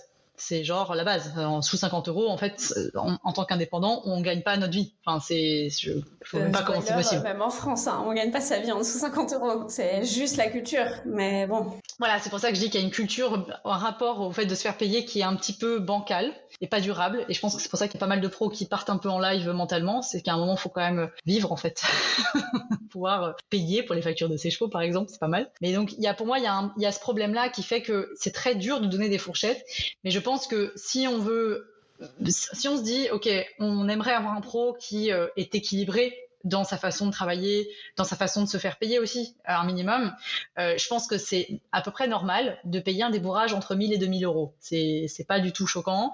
Il faut rapporter ça au temps passé. Moi, je sais que de toute façon, par exemple, moi, c'est très simple. Je me fais payer à la séance et ça donne le forfait du mois. Et c'est tout. Et je sais que j'ai un taux horaire qui fait que je gagne à peu près ce qu'il me faut en net pour être dans un truc correct. Et donc, ça donne effectivement, sur un débourrage, ça va donner entre 700 et 1000 € sur un mois. Donc ça va aller jusqu'à parfois 2000 €, entre 1400 et 2000 € pour un débourrage complet. Et ça, je sais que j'ai des collègues en France qui sont là, mais t'es une malade, c'est hyper cher, et j'entends très bien. Moi, rapporter en net, pas la folie, quoi. Ça reste un taux horaire qui est pas dingue, hein. Et c'est compliqué d'expliquer ça parce que quand on n'est pas indépendant, qu'on connaît pas toutes les cotisations sociales qu'on doit verser, les impôts, les machins, la TVA en Belgique, c'est encore un autre système que la France. Donc, bref, sans rentrer dans ce genre de détails-là, c'est juste la complexité d'être indépendant versus pas indépendant, des régimes propres à chaque personne. Mais c'est sûr que pour un bon débourrage, je pense que sous 1000 €, la personne se fait juste pas payer comme il faut. Ou alors elle va trop vite. Ça, c'est aussi une option, hein. Des personnes qui font le débourrage en quelques semaines, qui le font payer 500 €. Peut-être que la personne se fait payer assez, mais là, c'est une histoire de rapporter le temps du débourrage. Si on veut partir sur des débourrages lents, progressifs, adaptés au rythme du cheval, je pense que sous 1000 €, c'est très utopique. Ou alors un peu anormal. Voilà, ça serait la fourchette minimum que je mettrais. La liste des pros qui me semblait correspondre à mes critères, avec l'investissement que je demandais, l'environnement que je demandais, c'est-à-dire de ne pas avoir un cheval aussi qui reste au box pendant 2 mois, voilà, qui va sortir exactement. que pour même, alors que ça peut être parfois un argument pour être vendu plus cher, ceci dit. Tout à fait. Tout à fait. Bon, bref, ouais. Avec mes conditions, les méthodes, le temps qu'il fallait et tout, je voyais pas comment c'était possible de mettre moins que 1500 € en moyenne. Ah oui, donc voilà. C'est très difficile. Ouais. Ça donne, je pense que c'est une fourchette aujourd'hui. Alors, aujourd'hui, en 2023, l'été 2023, qui est une référence sur laquelle les gens peuvent partir. Ouais, tout à fait. Et évidemment, selon les régions dans lesquelles on est, tu vois, là où je suis, je te parle pas du coup de la pension, parce que là où je suis, je ne suis pas chez moi, et donc la personne a payé la pension en plus de mon débourrage. Donc on peut vite monter au-delà de 2000 € juste pour ça, mais je suis dans une région où les pensions sont hors de prix. C'est hors de prix. C'est Bruxelles, c'est une pression foncière de dingue. Quand t'es en région parisienne, t'as des écuries formidables, géniales, mais ton débourrage, il va te coûter 3000 € forcément parce que tu dois payer la pension dans un truc correct près de Paris. Donc, il faut en avoir conscience aussi. Moi, j'avoue que je préfère, de toute façon, je vise toujours un peu large dans les budgets avec les chevaux parce qu'il y a toujours des imprévus. Et il vaut mieux se dire, ok, je prévois 2000 à 3000 € pour mon débourrage, et si j'ai mis 1500, c'est super. De toute façon, ça fera durable pour la selle, parfait. Plutôt que d'être là, ric-rac 1000 €, et puis ensuite il va falloir acheter du matos, et puis après il va peut-être falloir venir un pro pour la santé, c'était pas prévu. Enfin voilà, il vaut mieux des fourchettes un peu larges, bloquer ce budget-là en mode, ok, ça c'est pour mon débourrage, et s'il en reste, ça c'est cool, on est tranquille. Mais il vaut mieux avoir un petit peu un excès que l'inverse. Enfin, moi, avec les chevaux, je conseille ça pour tout le monde, quoi. Hein. Les compètes, l'achat du cheval, voilà. Ça. Pour tout, sur tous les sujets. Voilà.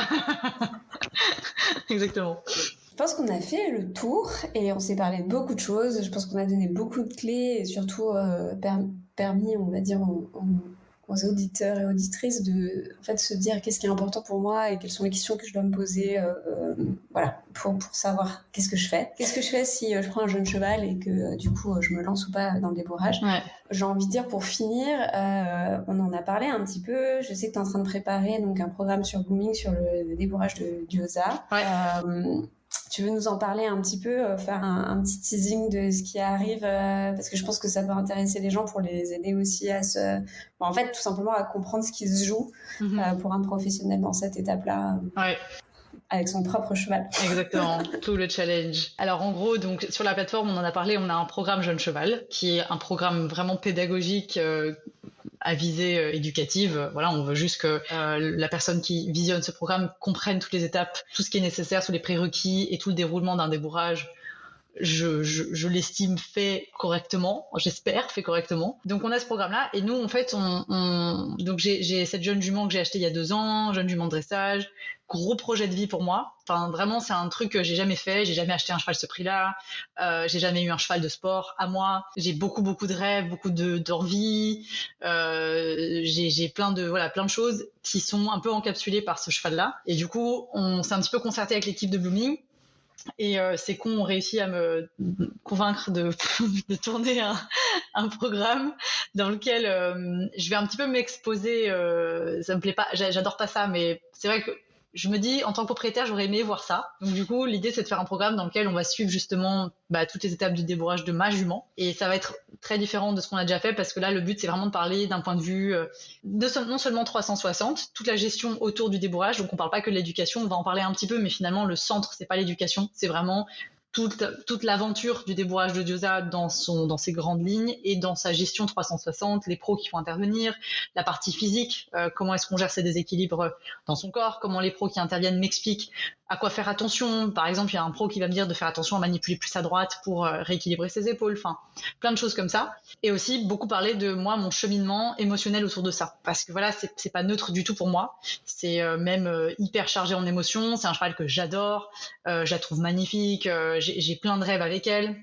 J'ai envie d'aller en concours, j'ai envie de voir si j'arrive à passer certains caps dans ma technique, ce que je n'ai jamais eu l'occasion de faire avec des chevaux que j'ai pas assez longtemps entre les mains. Et donc, il y a plein de trucs, quoi. Il y a plein d'aspirations et plein d'émotions et plein de trucs. Et l'idée, c'est de suivre de façon la plus authentique possible tout ça. Toute cette aventure-là, tout ce cheminement-là, rentrer avec nous, en fait, dans les coulisses de ce débourrage-là et constater que, quand c'est son cheval et qu'il y a des moments qui bloquent, j'ai notamment un gros blocage sur le sanglage qui était complètement imprévu et pas imaginé. Ça m'a mis dans des états émotionnels de dingue, quoi, où j'étais en train de me remettre en question toute ma vie, en train de me dire, mon Dieu, mais je sais pas comment on fait pour débourrer un cheval alors que j'en ai débourré des tonnes, où j'ai mes collègues qui étaient en train de me regarder, genre, mais qu'est-ce qu'elle a là, elle est en train de vriller complet alors qu'elle a fait ça toute sa life, et où moi, j'étais en train de vraiment poser des questions très profondes, à appeler mes collègues, où ils me laissent des voices en me disant, mais calme-toi, ça va aller.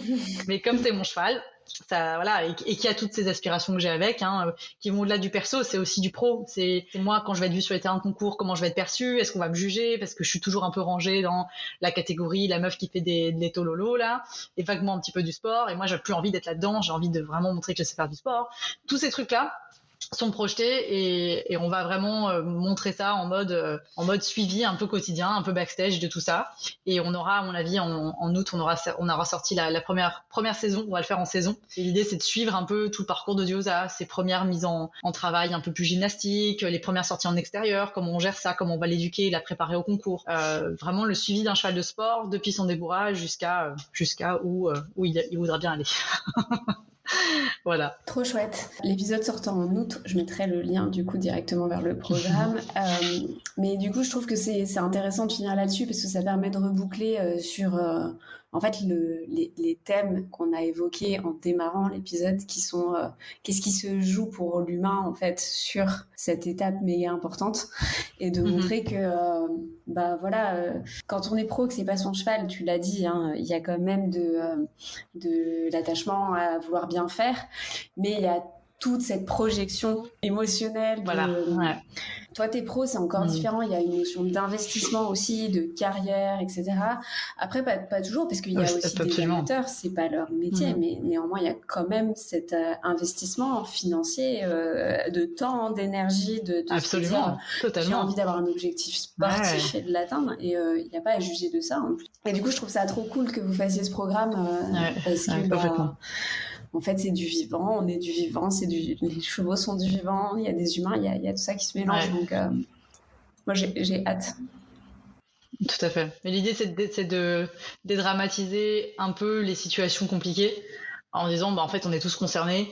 Moi, je déteste l'image qu'on aime beaucoup, beaucoup dans le monde du cheval, de faire un peu des pros ou des coachs ou des horsemen ou tout ce que tu veux, des gens un peu, c'est presque des figures un peu des divinités, quoi, tu vois. Eux, ils arrivent à tout faire, et dès qu'ils touchent un cheval, c'est de l'or, et quand ils font ça, c'est magique et tout. Non, pas du tout, mais personne, même des gars qui sont un peu considérés comme des petits génies, il y a des moments dans les backstage où c'est pas drôle, où ils ont des moments de doute, et ils l'assument pas parce que c'est mal vu dans le cheval de dire que t'as peur, que t'as un doute, que t'es pas sûr de toi. Même surtout quand t'es pro. Quand t'es pro, c'est hyper mal vu. Il faut dire que t'es sûr de toi 100% du temps. Moi, ça, c'est un truc que j'ai envie de casser. C'est pas parce qu'on est très compétent, avec beaucoup d'expérience, qu'on a plein de connaissances et qu'on est bon, qu'il n'y a pas des moments. Et en fait, j'ai envie de dire, heureusement qu'il y a des moments où on se dit, en fait, je suis pas sûre de ce que je suis en train de faire. Je me pose, je réfléchis et je réitère. Enfin, je change un peu ma stratégie, quoi. Et je réfléchis à d'autres options, j'ouvre mon esprit, j'essaie d'évoluer.